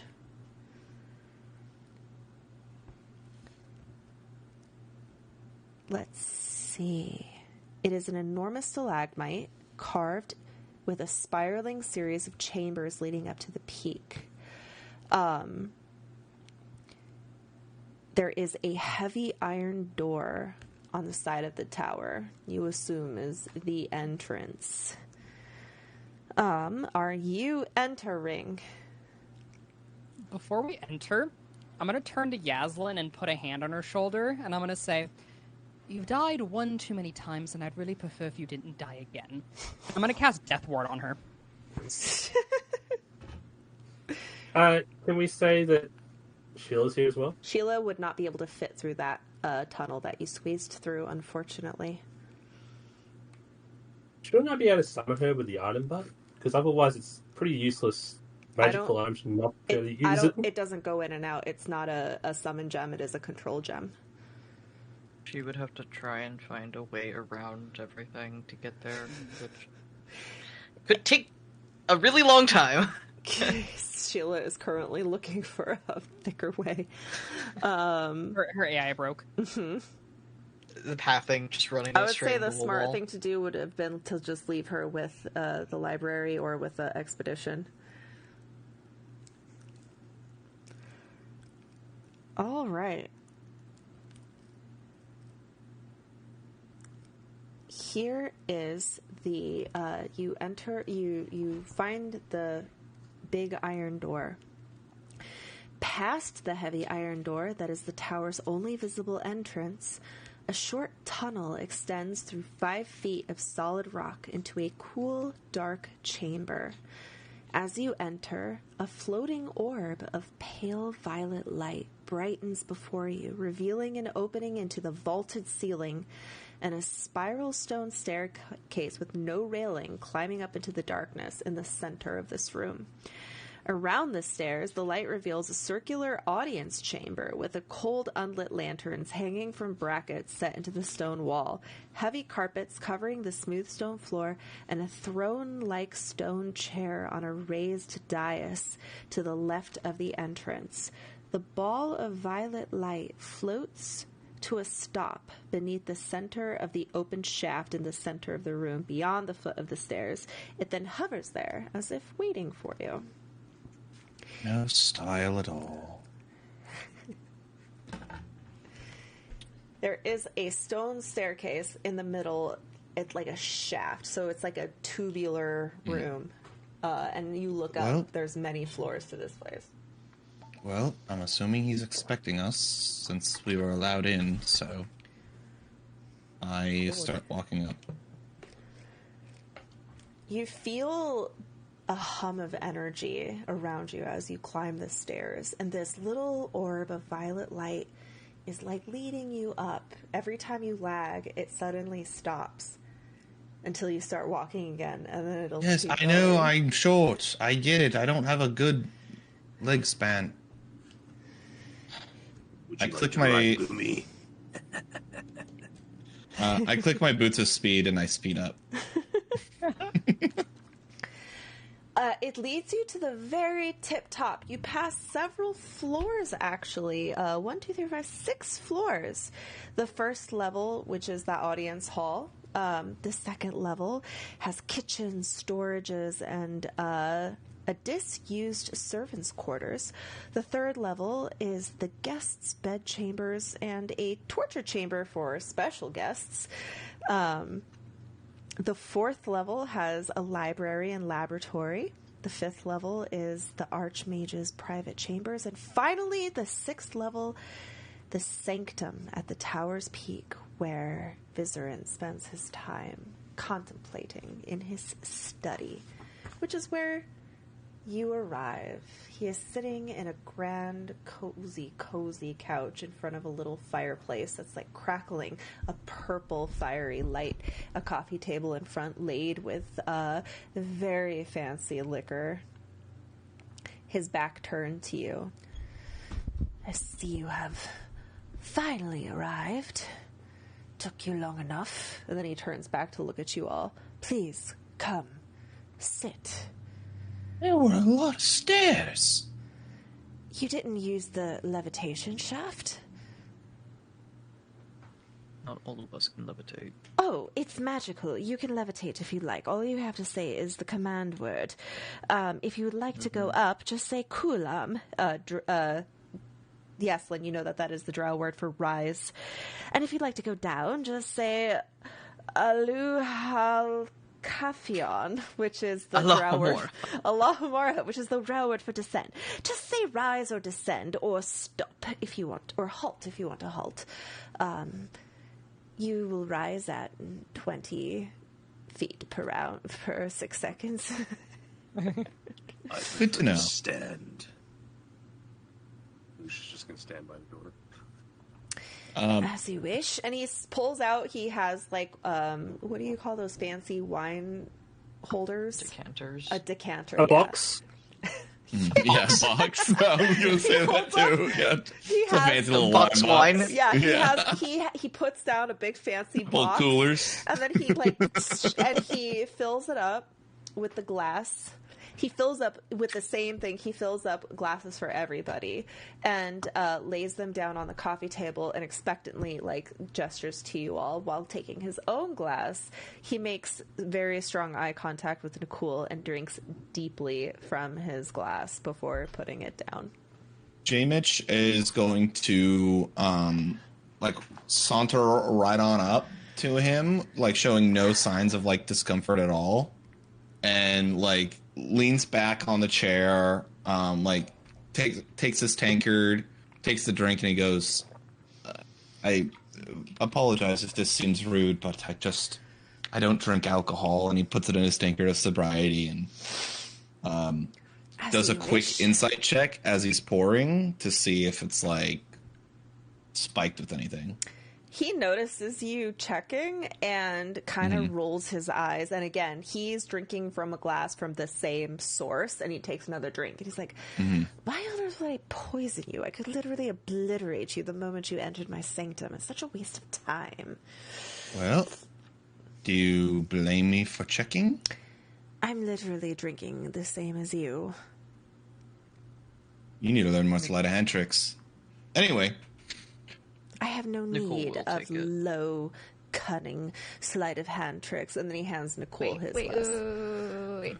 Can Cora, while he's talking, try to do a sleight of hand and replace his drink with something non-alcoholic, with water or something? Where are you getting this water from? From my pack. I have. You have a tin mug that you're just gonna switch out with? No, yeah. As he's talking, he's got his hand leaning. I feel like you just come over and tip it, pour it out, and then pour in some water. And then he rolls his eyes and goes to drink. I don't need sleight of hand, and then it's just water. Hold on. I'm gonna act this out. There's one. He goes, and then he goes, what on earth? And Cora's just giggling. He looks at Cora and he's like, of course, the little kink you. And he pours it out and gets himself some more alcohol. I'm sorry for felt that way about Cora. Well, everyone, let's let's just calm down a little bit here. I hear your name is Vizeran. I know that we haven't met yet. My name is Jamich. It comes to my attention that you are wanting to help my friends in stopping the demon incursion, which we are very excited for, but we do have a little bit of questions, if that's okay. Absolutely. What do you want to know? Well, for a powerful wizard such as yourself. Archmage, actually. Archmage! Congratulations!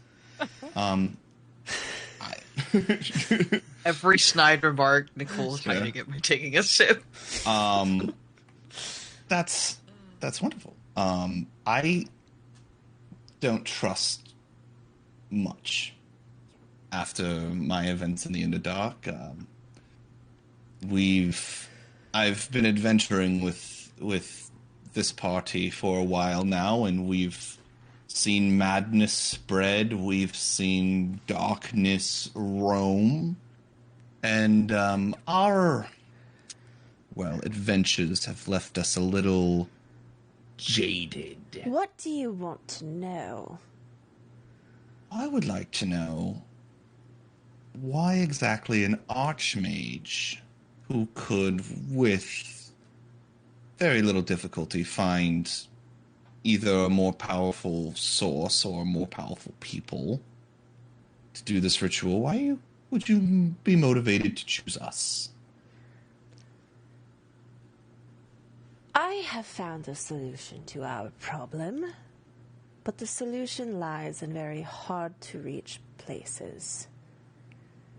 I could either go one by one to each of these places and try to procure what I need, or I can send able-bodied allies or mercenaries, whatever you prefer to be called. Regardless of your help, I will be going through with the plan. It just seemed like we had aligned goals. Absolutely, we do. And I appreciate you understanding that. My misunderstanding lies in why we have aligned goals, and why besides would the a fact denizen that of the Underdark not want several demon lords tromping around my territory? Oh, absolutely, you wouldn't want them.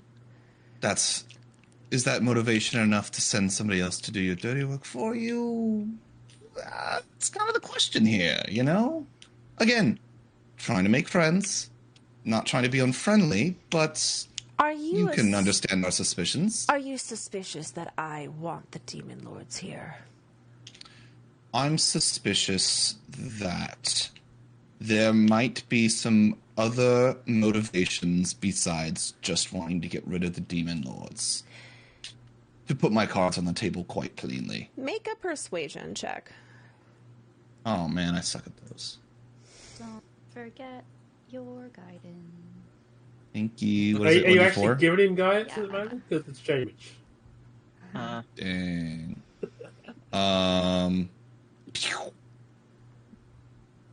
Holy shit. Only 30. God. Yeah, you totally suck at those. I'm happy the bar's Yeah. back, y'all. He takes his glass of wine and he Only looks, plus 11. Sorry. He looks into it like he's contemplating. I presume you saw the vision of the Archmage in Menzoberranzan performing the ritual that called Demogorgon into the city. I heard about it. He looks at the rest of you because I think he's talked to you about this before. Yeah. They know. Jamich knows secondhand.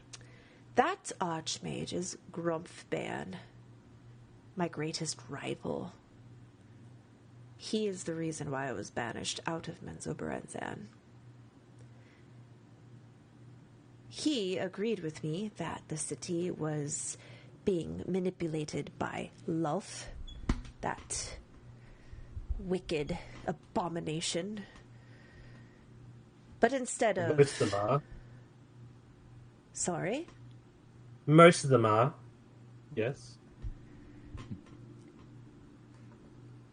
instead of allying with me and the others of the Council of Spiders, he took advantage of his political position, framed me, exposed me to the matron mothers and the mistresses of Menzoberranzan and had me banished. And then the fool performed this ritual. I don't know what he was thinking, why he would think he could harness the power of a demon lord and pull all of them into this world. Clearly he's being manipulated by the Spider Queen. This is her plan, after all. Vacate the demons from the abyss so she can take over their layers and gain power. This will not do. Lolth cannot let her plans cannot be brought to fruition.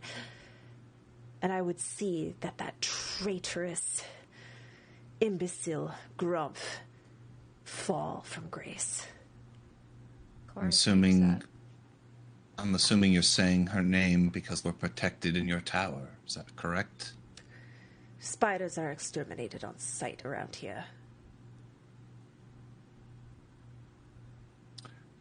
I believe you. And Vizeran's secret is revenge? You say revenge. This is my tower, Araj. In my language, it means vengeance. I do not need you to care about my justice. I just know that you do not want the Demon Lords here. I don't want the Demon Lords here. Our ideals align. Overlap, even. It just so happens that I get more than just a safe Underdark out of this. I can take out my old rival. And perhaps loosen the grip of the matron mothers upon the city of Menzoberranzan. Jamich gets up from this chair, which doesn't show much as far as height is concerned, but he holds out his hand to Vizeran to do a handshake with him. So you will work with me? We'll work with you because our motivations align, and we would much rather see Lolth the spider bitch dead than anything else happen to the people that she's hurt. And he holds out his hand, reaffirming the handshake kind of thing. Yeah, he'll take your hand. Absolutely. Firm handshake. Firm dwarf handshake. Just turns to the party, gives a slight nod and goes, all right, and walks behind him.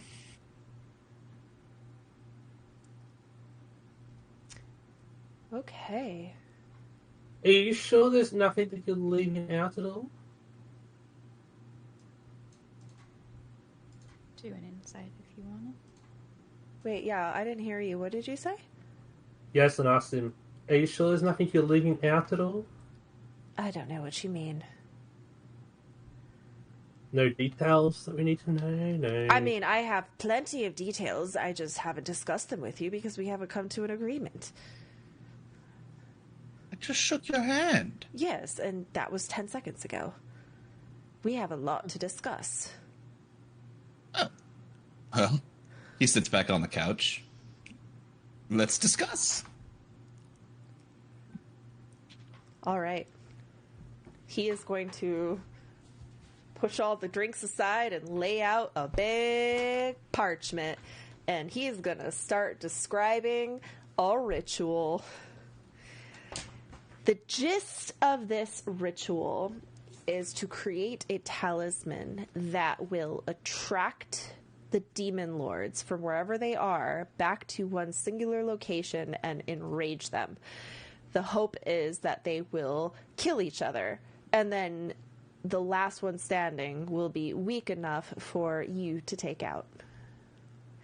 To make this talisman, you need a list of very exotic ingredients, which are as follows.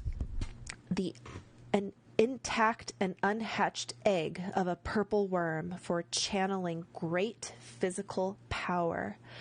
The central eye of a beholder to break down magical resistance and overcome magical forces. 6 feathers from 6 different angels, the authority of celestial realms and a force to enrage fiendish creatures. The heart of a Goristro, a demon, to reach and influence the hearts of other demons. 13 Timasks, also known as devil's mushrooms, sprouted from the footprint of a great demon, a lure to draw enemies in. A few drops of blood or ichor drawn from a demon lord to connect with the demons the ritual will call. And Archmage Gromfbaner's grimoire and notes on his original ritual to assist in a better understanding the power that summons the demon lords. And Vizeran mentions that the ritual must be done in the location that the demons were originally drawn from, which is Gromp's sanctum in Menzoberranzan. How are we supposed to get there? Oh, I will get you there, don't you worry. What was the second to last one that you said? A few drops of blood or ichor from a demon lord. I've done the hard work already of tracking down several of these ingredients. So you think that's the hard part? Getting the blood of a demon lord isn't? I'm sure you'll manage. Yeah, I'm sure. So, what? About this ritual, we're supposed to draw the demon lords in, make them even more enraged than they already are. Hope to God that they just attack each other and not anybody else, but still be close enough to take out the last one remaining. There will be lots of casualties, I must admit, but demon lords are enemies to all, including each other. They cannot stand to be in the presence of one another. They are fiercely territorial. They will target each other above any other target. Okay. Can we do an inside check to see if he... I think that's history. I think what we know about... No, I'm saying like inside check to see if he's trying to deceive us. On what? What the talisman will do. What the talisman will do. How? Okay, roll insight. Oops. I actually changed my consistency. But also, you can tell me if I need to roll something for history. But I feel like throughout the campaign, that's been the general theme, that like there's mad beef amongst the other, like for territory. I don't think I need to go that's pretty common knowledge, is that demons hate each other. Yeah. And that's why they haven't taken over the universe, is because they keep fighting amongst themselves. Yeah. Yaslin, you don't see anything deceptive in what he's saying. Do we have a full list of all the demon lords that we're hoping to attract? Because I do have a list. And he opens up a big grimoire. We have had sightings on the following demon lords. Baphomet, Demogorgon, that was the one that arrived right in Menzoberranzan. There was news of Fraser Blue, but we haven't seemed to locate that demon. Gratz, Juiblix, Orcus, Inagu, and Zuktmoy.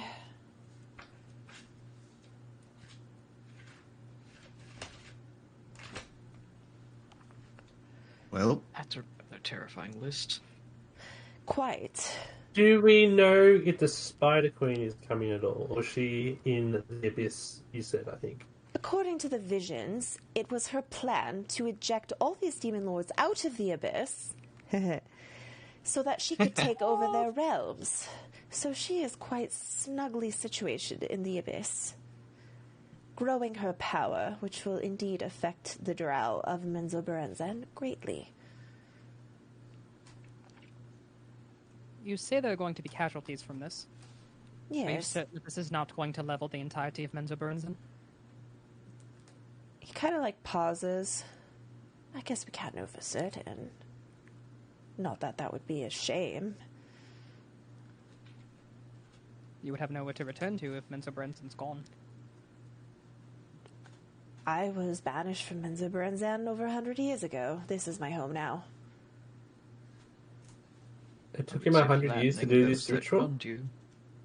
The demons have only been around for, a month. 3 months, maybe? I think it's been 4.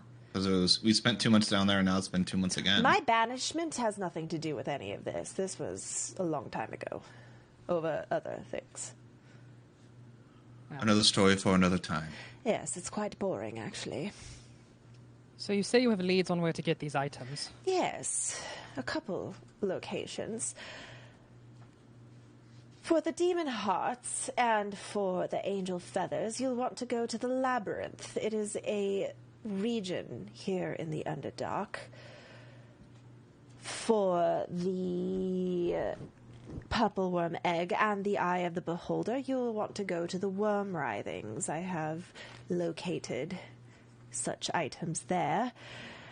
And for the blood and ichor and for the tib masks, I heard rumors that there were demon lords gathering by Armaikos. And, of course, Gromp's grimoire is in Menzoberranzan, which is where the ritual must take place, so I figure you could go there last. But it is up to you for the other 3. When you say you've identified a beholder eye, are you Yes. saying, is the beholder eye still within the eye socket and moving? Yes, there is actually a very interesting place near the worm writhings. It is called the Vast Oblivium. There, an eye tyrant has made its lair. It is worshipped like a god by its denizens and has captured a great deal of intelligent individuals who serve it. And enlighten us on exactly the difference between an eye tyrant and a beholder. 1 second. He summons his little computer screen and starts typing. Yes. Let me see what the eye tyrant 5e. I don't have it in front of me. This is so embarrassing. This never happens. This never happened. Yeah. Different. It's a very strong. Why am I not finding the eye tyrant? I hope someone else got down all those notes, but I didn't get down half of it. What? I didn't. I got down the first location, and the last. I didn't get I got them all, baby. Yay! An eye tyrant is a solitary beholder that has suppressed its xenophobia and paranoia and chooses to live as the leader or a ruler of a community or organization that includes other creatures. This doesn't mean that the eye tyrant likes, respects, or understands the creatures. It just chooses to associate with them, and it distinguishes between the individuals of other races and communicates with them on a regular basis. They are ruthless at eliminating threats to itself, whether from another beholder or some other powerful creature. It doesn't have the insane fear that any creature not under its direct control It just doesn't have an insane fear that any creature not under its direct control is working for an enemy. Beholders are quite paranoid. It is most known beholders who choose to interact with humanoid society in any way are eye tyrants. For example, an eye tyrant that leads an organization of humanoids. See this section on Xanathar's Guild. Okay, it's an eye tyrant who has underlings. So it's just like a different. It's not like an upgrade to a beholder. It's just like a different type of beholder. I thought that eye tyrants had their own stat block. Let me see. Browse mount monsters. Right, but it's just they like have a couple changes to their rays, but that's about it, I think. It's like the difference between a white knight and like a blue knight. It is a beholder. It's just It's a beholderkin. Yeah. Mm-hmm. I just wanted to see. I think they're higher. They're harder. Yeah. So yes, there's an eye tyrant that has been living there for a long time, very long time. It's been creating a little bit of its own army. Do you know exactly what kind of army? Undead, demon, humanoid? Humanoid, mostly captives, unfortunately.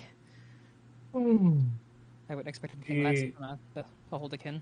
Yeah, so maybe you'll do the Underdark some good and release his poor prisoners. Yeah, Yes. how does he control them? Like, is there something we need protection from? It's they're magical, you know. I have several books on, Let me see what stat block. It just says Beholder. Yeah, there isn't, it doesn't, there is a D&D There's Beyond. a Death Tyrant. Oh. And a Beholder. It's a beholder. I will probably adjust this to be more ready, like appropriate for your guys' level. But yeah. For sure. Yes. I mean, you know, You it's can a just level us beholder. up. It's got 10 eye stalks. They shoot beams of death and madness, and they have like a anti-magic aura. It's a beholder. Those things suck. Yes. Well, you can kill it and bring its eye here, and while you're at it, get one of those eggs from the purple worms. Mm-hmm. But yes, you're free to whichever one you want to go first. It's entirely up to you. I can send you not to exactly there, but like in the vicinity. I do have a teleportation circle. Well, since the Eye Tyrant seems like it's the most fun, I turn to the party. Might as well. Probably. All right. I don't see why not. Worm writhings it is. Grin, will you show our guests to their chambers so they can get a good night's sleep? And like a young drow mage kind of apprentice emerges from the shadows. Yes, master. Come on. Show you where to go. And then he just kind of like quietly leads you down to the shaft in the center. And then he like steps into the open air and he's like hovering, levitating. And then in Drow he just says descend, which is really a long and complicated word. But not Alohomora. Alohomora. And then he floats down to 2 levels below. And you hear, "Are you coming?" Brother steps in and says the Drowish word very elementary. Very sloppily, because he does not speak Drow. You have like an accent. It's like you're saying a French word in a southern accent. Yeah. Alohomora. Comment ça va? Please don't.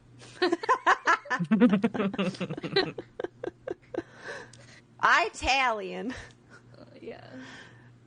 You all go into your rooms. It's kind of cozy in here, if not a little dusty and mothy smelling. But you are getting ready to go on your little MacGuffin travels, and we will be heading to the Worm Rides, which are actually right next door to Araj, so there will be no teleporting necessary. You can just walk. I mean, he can still teleport us the short distance anyway, right? Sure. I'm Yeah, gonna we're roll cool. a dice real quick. I would like to knock on Cora's door Uh-huh. before rest is had. Uh-huh. When she hears a knock, she cheerfully says, "Come in." Come in. Oh, it's you. Yeah. Are you sharing a room with Catper, or is it like a sub? Okay. Hi. I didn't want to intrude, but Catper has Uno on the floor. He's like setting it up. Mm-hmm. Uno. That's so wholesome. You see abandoned Jenga blocks. Yeah, over it's in just the a bunch of board games that they got from. Yeah, she thought the knock of the door was like Kothar coming in with like the popcorn because she's like setting up Twister on the floor. Yeah, it's like a whole game night. Oh, I want to have a game night now.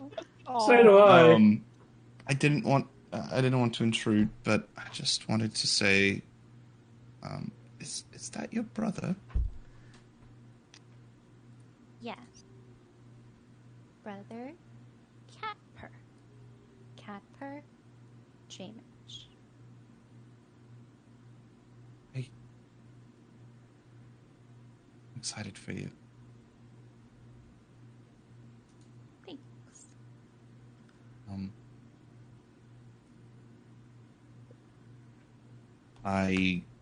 Catper leers. Cora? This big stupid head? It's probably me, yes. Yes. Stupid head. Hi. Catper. I shake his hand, and I just go, Stupid head. Stupid head. Yes. I didn't want to intrude, like I said, but Anna Zero would kill me if I didn't let you know that she says that she misses you very much. Cora miss Anno. Catper tilts head. Anno one eat everything? Yes. Even people? Anno say little bird. Little bird. He copies your copy, so it's just like slightly off. Little bird party drugs. Yeah. Anyway, I had to deliver the message, so. Cora send message back. Okay.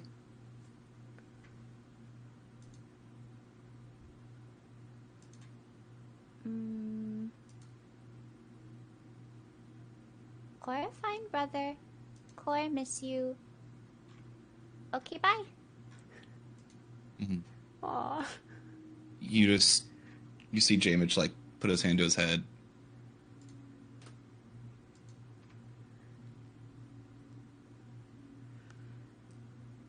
Jamich, you're gonna get the answer. That is the most Anna Zero answer ever. Yeah. He just like in his head he just goes like relays exactly what Cora said. And then at the end he goes, I know you're busy, but I hope you're well.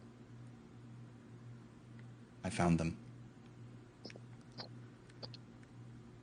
All right, as that happens. Oh no, where did... And we're back. Right out again. Oh. Okay, 1 second. Mm-hmm. As you all go to bed, Nakul, you are dreaming. You are dreaming as Tazikdan. What is Tazikdan's ideal world? Where, if you are dreaming about the most idyllic, perfect, a place that you would want to spend the rest of eternity that would just bring you contentment and happiness, what does that look like? He would see... he would be standing sort of in the middle of a market street filled with bustling trade and people. And he would probably be walking around. There's not really a place that he would call his place, but he's happy to see everyone going about their daily lives like usual. Like normal, without fear. And that would be his ideal world. Okay, but it's full of, like, humanoids. It's full of humans and elves and dwarves. Okay. As you kind of look around and feel peace, you see, like, little kids going up to markets, giving little coins that their mommies gave them so that they can grab milk or a big fish, go home. You see little old ladies crossing the street with, like, kindly young men helping them and patting them on the back. You see a beautiful sun in the sky, birds flying, no litter anywhere. Everyone's following the rules. There are no one's begging on the streets. No children are urchins homeless. Everyone has a mom. Everyone has a home. And as you look around, you see one old lady.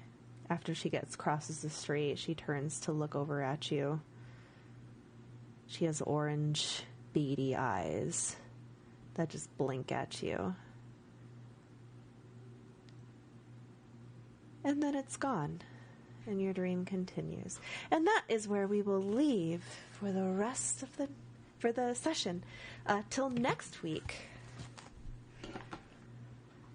Yeah. Yay! Yay! And next week you will be visiting the Worm Writhings. We've got some mini dungeons in the Worm Writhings, so that's gonna be No fun. combat starts mini dungeon sessions. I know. Like, what the heck? You're like, Oh, are you mini closing dungeon a little it's- break from the? Oh, by the way, so you'll be fighting a beholder. That'll probably take a few sessions. Purple Well, I mean- worm. Yeah. I mean, we have Yaslin to talk to the things that we want to steal their eggs from and stuff like that. So Yeah. Oh yeah, and James as well. Are you good at talking to purple worms? She's good at talking in general. Purple worms don't really talk. They eat people. I'm just saying that So, Jaslin's do you know- Jaslin's Can persuasion Looney is talk on our higher. behalf? Do you know the worm? Do you know, like, You know how to do the worm? you know the sand? You know the So impressed, Pradix sandworms? just gets up and flawlessly is just like, obviously. Do you know the sandworms in Dune? Oh god. Ugh. Ooh. Sky okay. Haloon is what Like- they're called. The big, scary. They're giant. I think these ones are like 10 feet in diameter. Just, and they have mouths at the end, and they just go. Is it like a mana worm in WoW? Yeah. Those big mana worms. Wait, I gotta look. I forget what a mana worm is.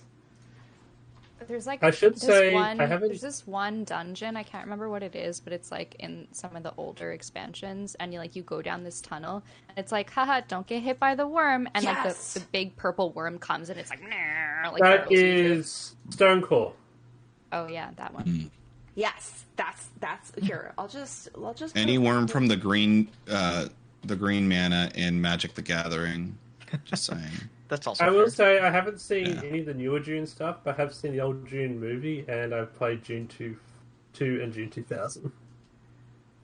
Okay, I am posting a accurate picture of a purple worm, and There are a lot of teeth. You are going to a breeding ground, the Purple Worm Nursery. The Worm Writhings are a series of, like, a whole maze of tunnels that were made by purple worms that bore through the crust. And so it's just crisscross of purple worm tunnels. Jamed Shear's giant worm and breeding grounds, and he just goes...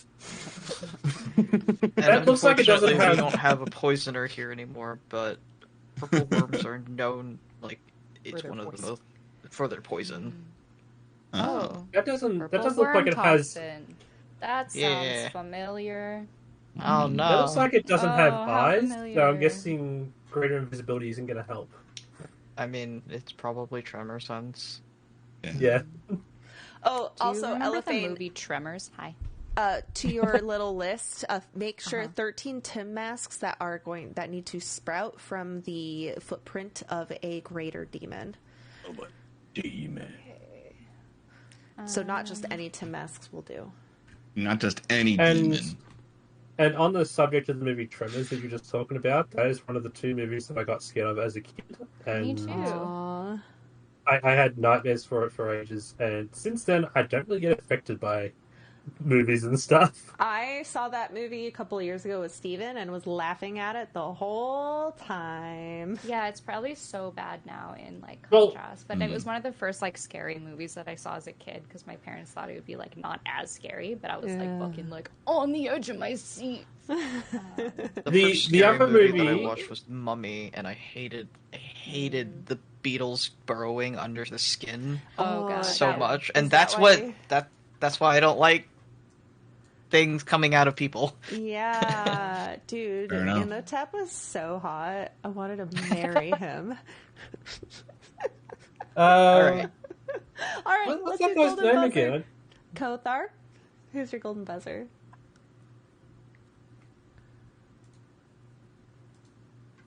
Come back to me. Lucius, who's your golden buzzer? You're muted. You're muted. Strong mention to Jamich and being the guy that comes back into an awkward conversation. But I want to give mine to Cora just because of the lightheartedness and just being that little sister kind of thing that Cora is, and just lightening the mood. Thank you. Nicole? Can I also be come back to later? Okay. Cora? Kothar, I really liked. I'm just constantly impressed by I think when we have dialogue between characters, so much of it is good, but I feel like Kothar could be taken like a master class. It just seemed like it's scripted when it's just completely off fucking improv, and that's very impressive to me. But special mention to not even Jamich, but Buff I like to sometimes give it to what makes me laugh the hardest, and this was fucking stupid, but I saw you laughing at it too, and it was about the fucking tiny hut, and you're like, oh yeah, I greased those, and then Kothar in character was like, oh, it doesn't squeak anymore, and then you were like, I greased it. It just fucking got me. Yeah, so I'm a master at improv as well. So. Yes. Yaslin? I'll give you a special mention to Cora because of how great she was, but not going to get it because she didn't invite Yaslin to game night. She's upset about that. I assumed everybody but Jamich was invited. I assumed too. I think Cat Purr just wanted one-on-one sister time and had a whole bunch of games. But it just looks like it's set up for everybody because they just played so many games together. That's so cute. Okay. But yeah, it's going to Kothar. But like I said, the special mention for Cora, but the actual golden buzzer is going to Kothar for especially the scrying and the finding on the dummy. Yeah. Special mention to Yaslin, which is it's a lot of fun having the back and forth between our characters. Everybody's characters back and forth with Jamich was amazing. With Kothar and Cora's scenes, but there's something gets me about when Yaslin's just like I don't trust you, very blatantly, I don't trust you, and James just Yaslin, aw, that's so cute, and he's just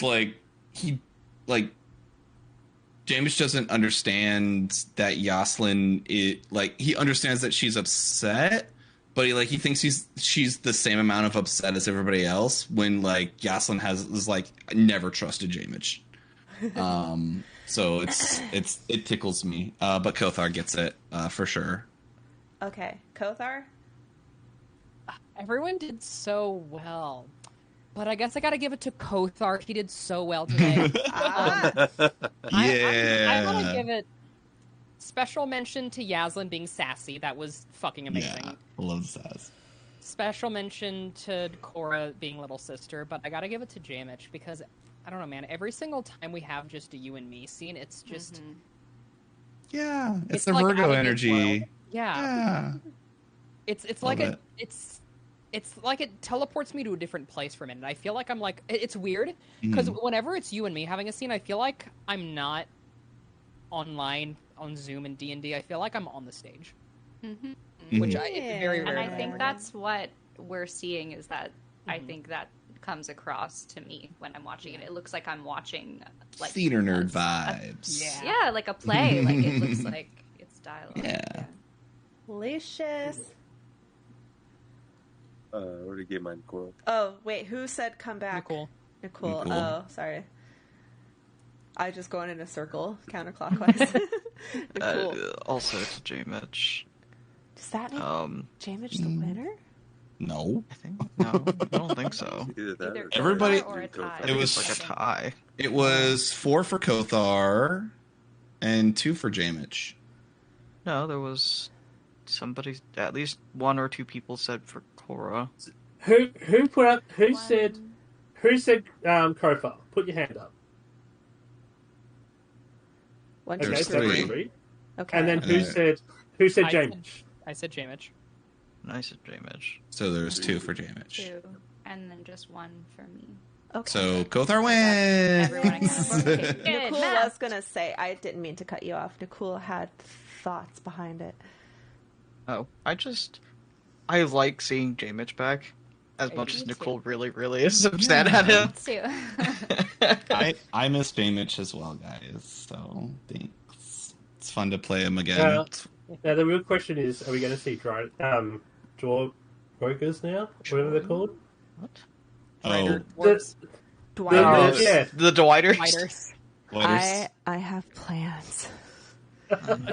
I've homebrewed an entire species in society. I want like a Avengers finale level like situation where everybody's uniting and like just all the dwarf spiders come out of a portal and like start attacking a demon incursion. They're like, that's my dad, hands off. And they all have Jamich's face. Yeah. They're an all-male species that all simp over one mated spider queen. They basically pledge themselves to whatever spider and serve her, and she gives them eggs, fertilized eggs. They eat metal because they're like little miners. They eat metal, and the spider silk that comes out of their butts are infused with whatever metal they eat, and they create like entire buildings and structures with that. And it looks like Damascus seal, where because they eat different types of minerals, the building like a spire structure will change color as their diet goes through them. So because they eat metal, they're actually quite peaceful. They don't need to hunt because they don't eat meat, they eat metal, and that because of that they actually live in big groups. So they're very work together-y. Grow up so fast. Creating whole civilizations. Died at this point because spiders don't live for very long. Oh, it's okay because they basically just all simp over whatever spider is their patron queen and give her gifts and read her poetry and mate with her, and she makes tons and tons and tons of eggs and the next generation. So there's several generations removed by now, and J-Mitch is this legendary god figure. Yeah. He built a metal web statue to his honor. Yeah. They basically think it's their creator god. So that's gonna be really fun. All right, guys. I'm gonna cut you loose. It's so past my bedtime. Holy shit. You're all awesome. I will see you next week, everyone. Bye. Okay, guys, I'm going to drop you off in my friend Cinderblock Sally's channel. He is doing, what is it called? Homebrew review. Please don't forget that I have my stickers are on my shop. I will be sending out orders tomorrow morning. So if you get your order in now, I will be sending it tomorrow. Shrinkers Plaza. So don't forget to get your stickers. I'm so tired. My son isn't asleep for some reason, so I guess I have to go put him down for bed. I'll go take care of that. Thank you for being here, Flaza. You are amazing. Don't forget, I have a Patreon where I share all my stuff. I also do coffee. I'm tired. I don't want to talk about any of that anymore. I'm going to bed. I will see you in a couple of days. Goodbye.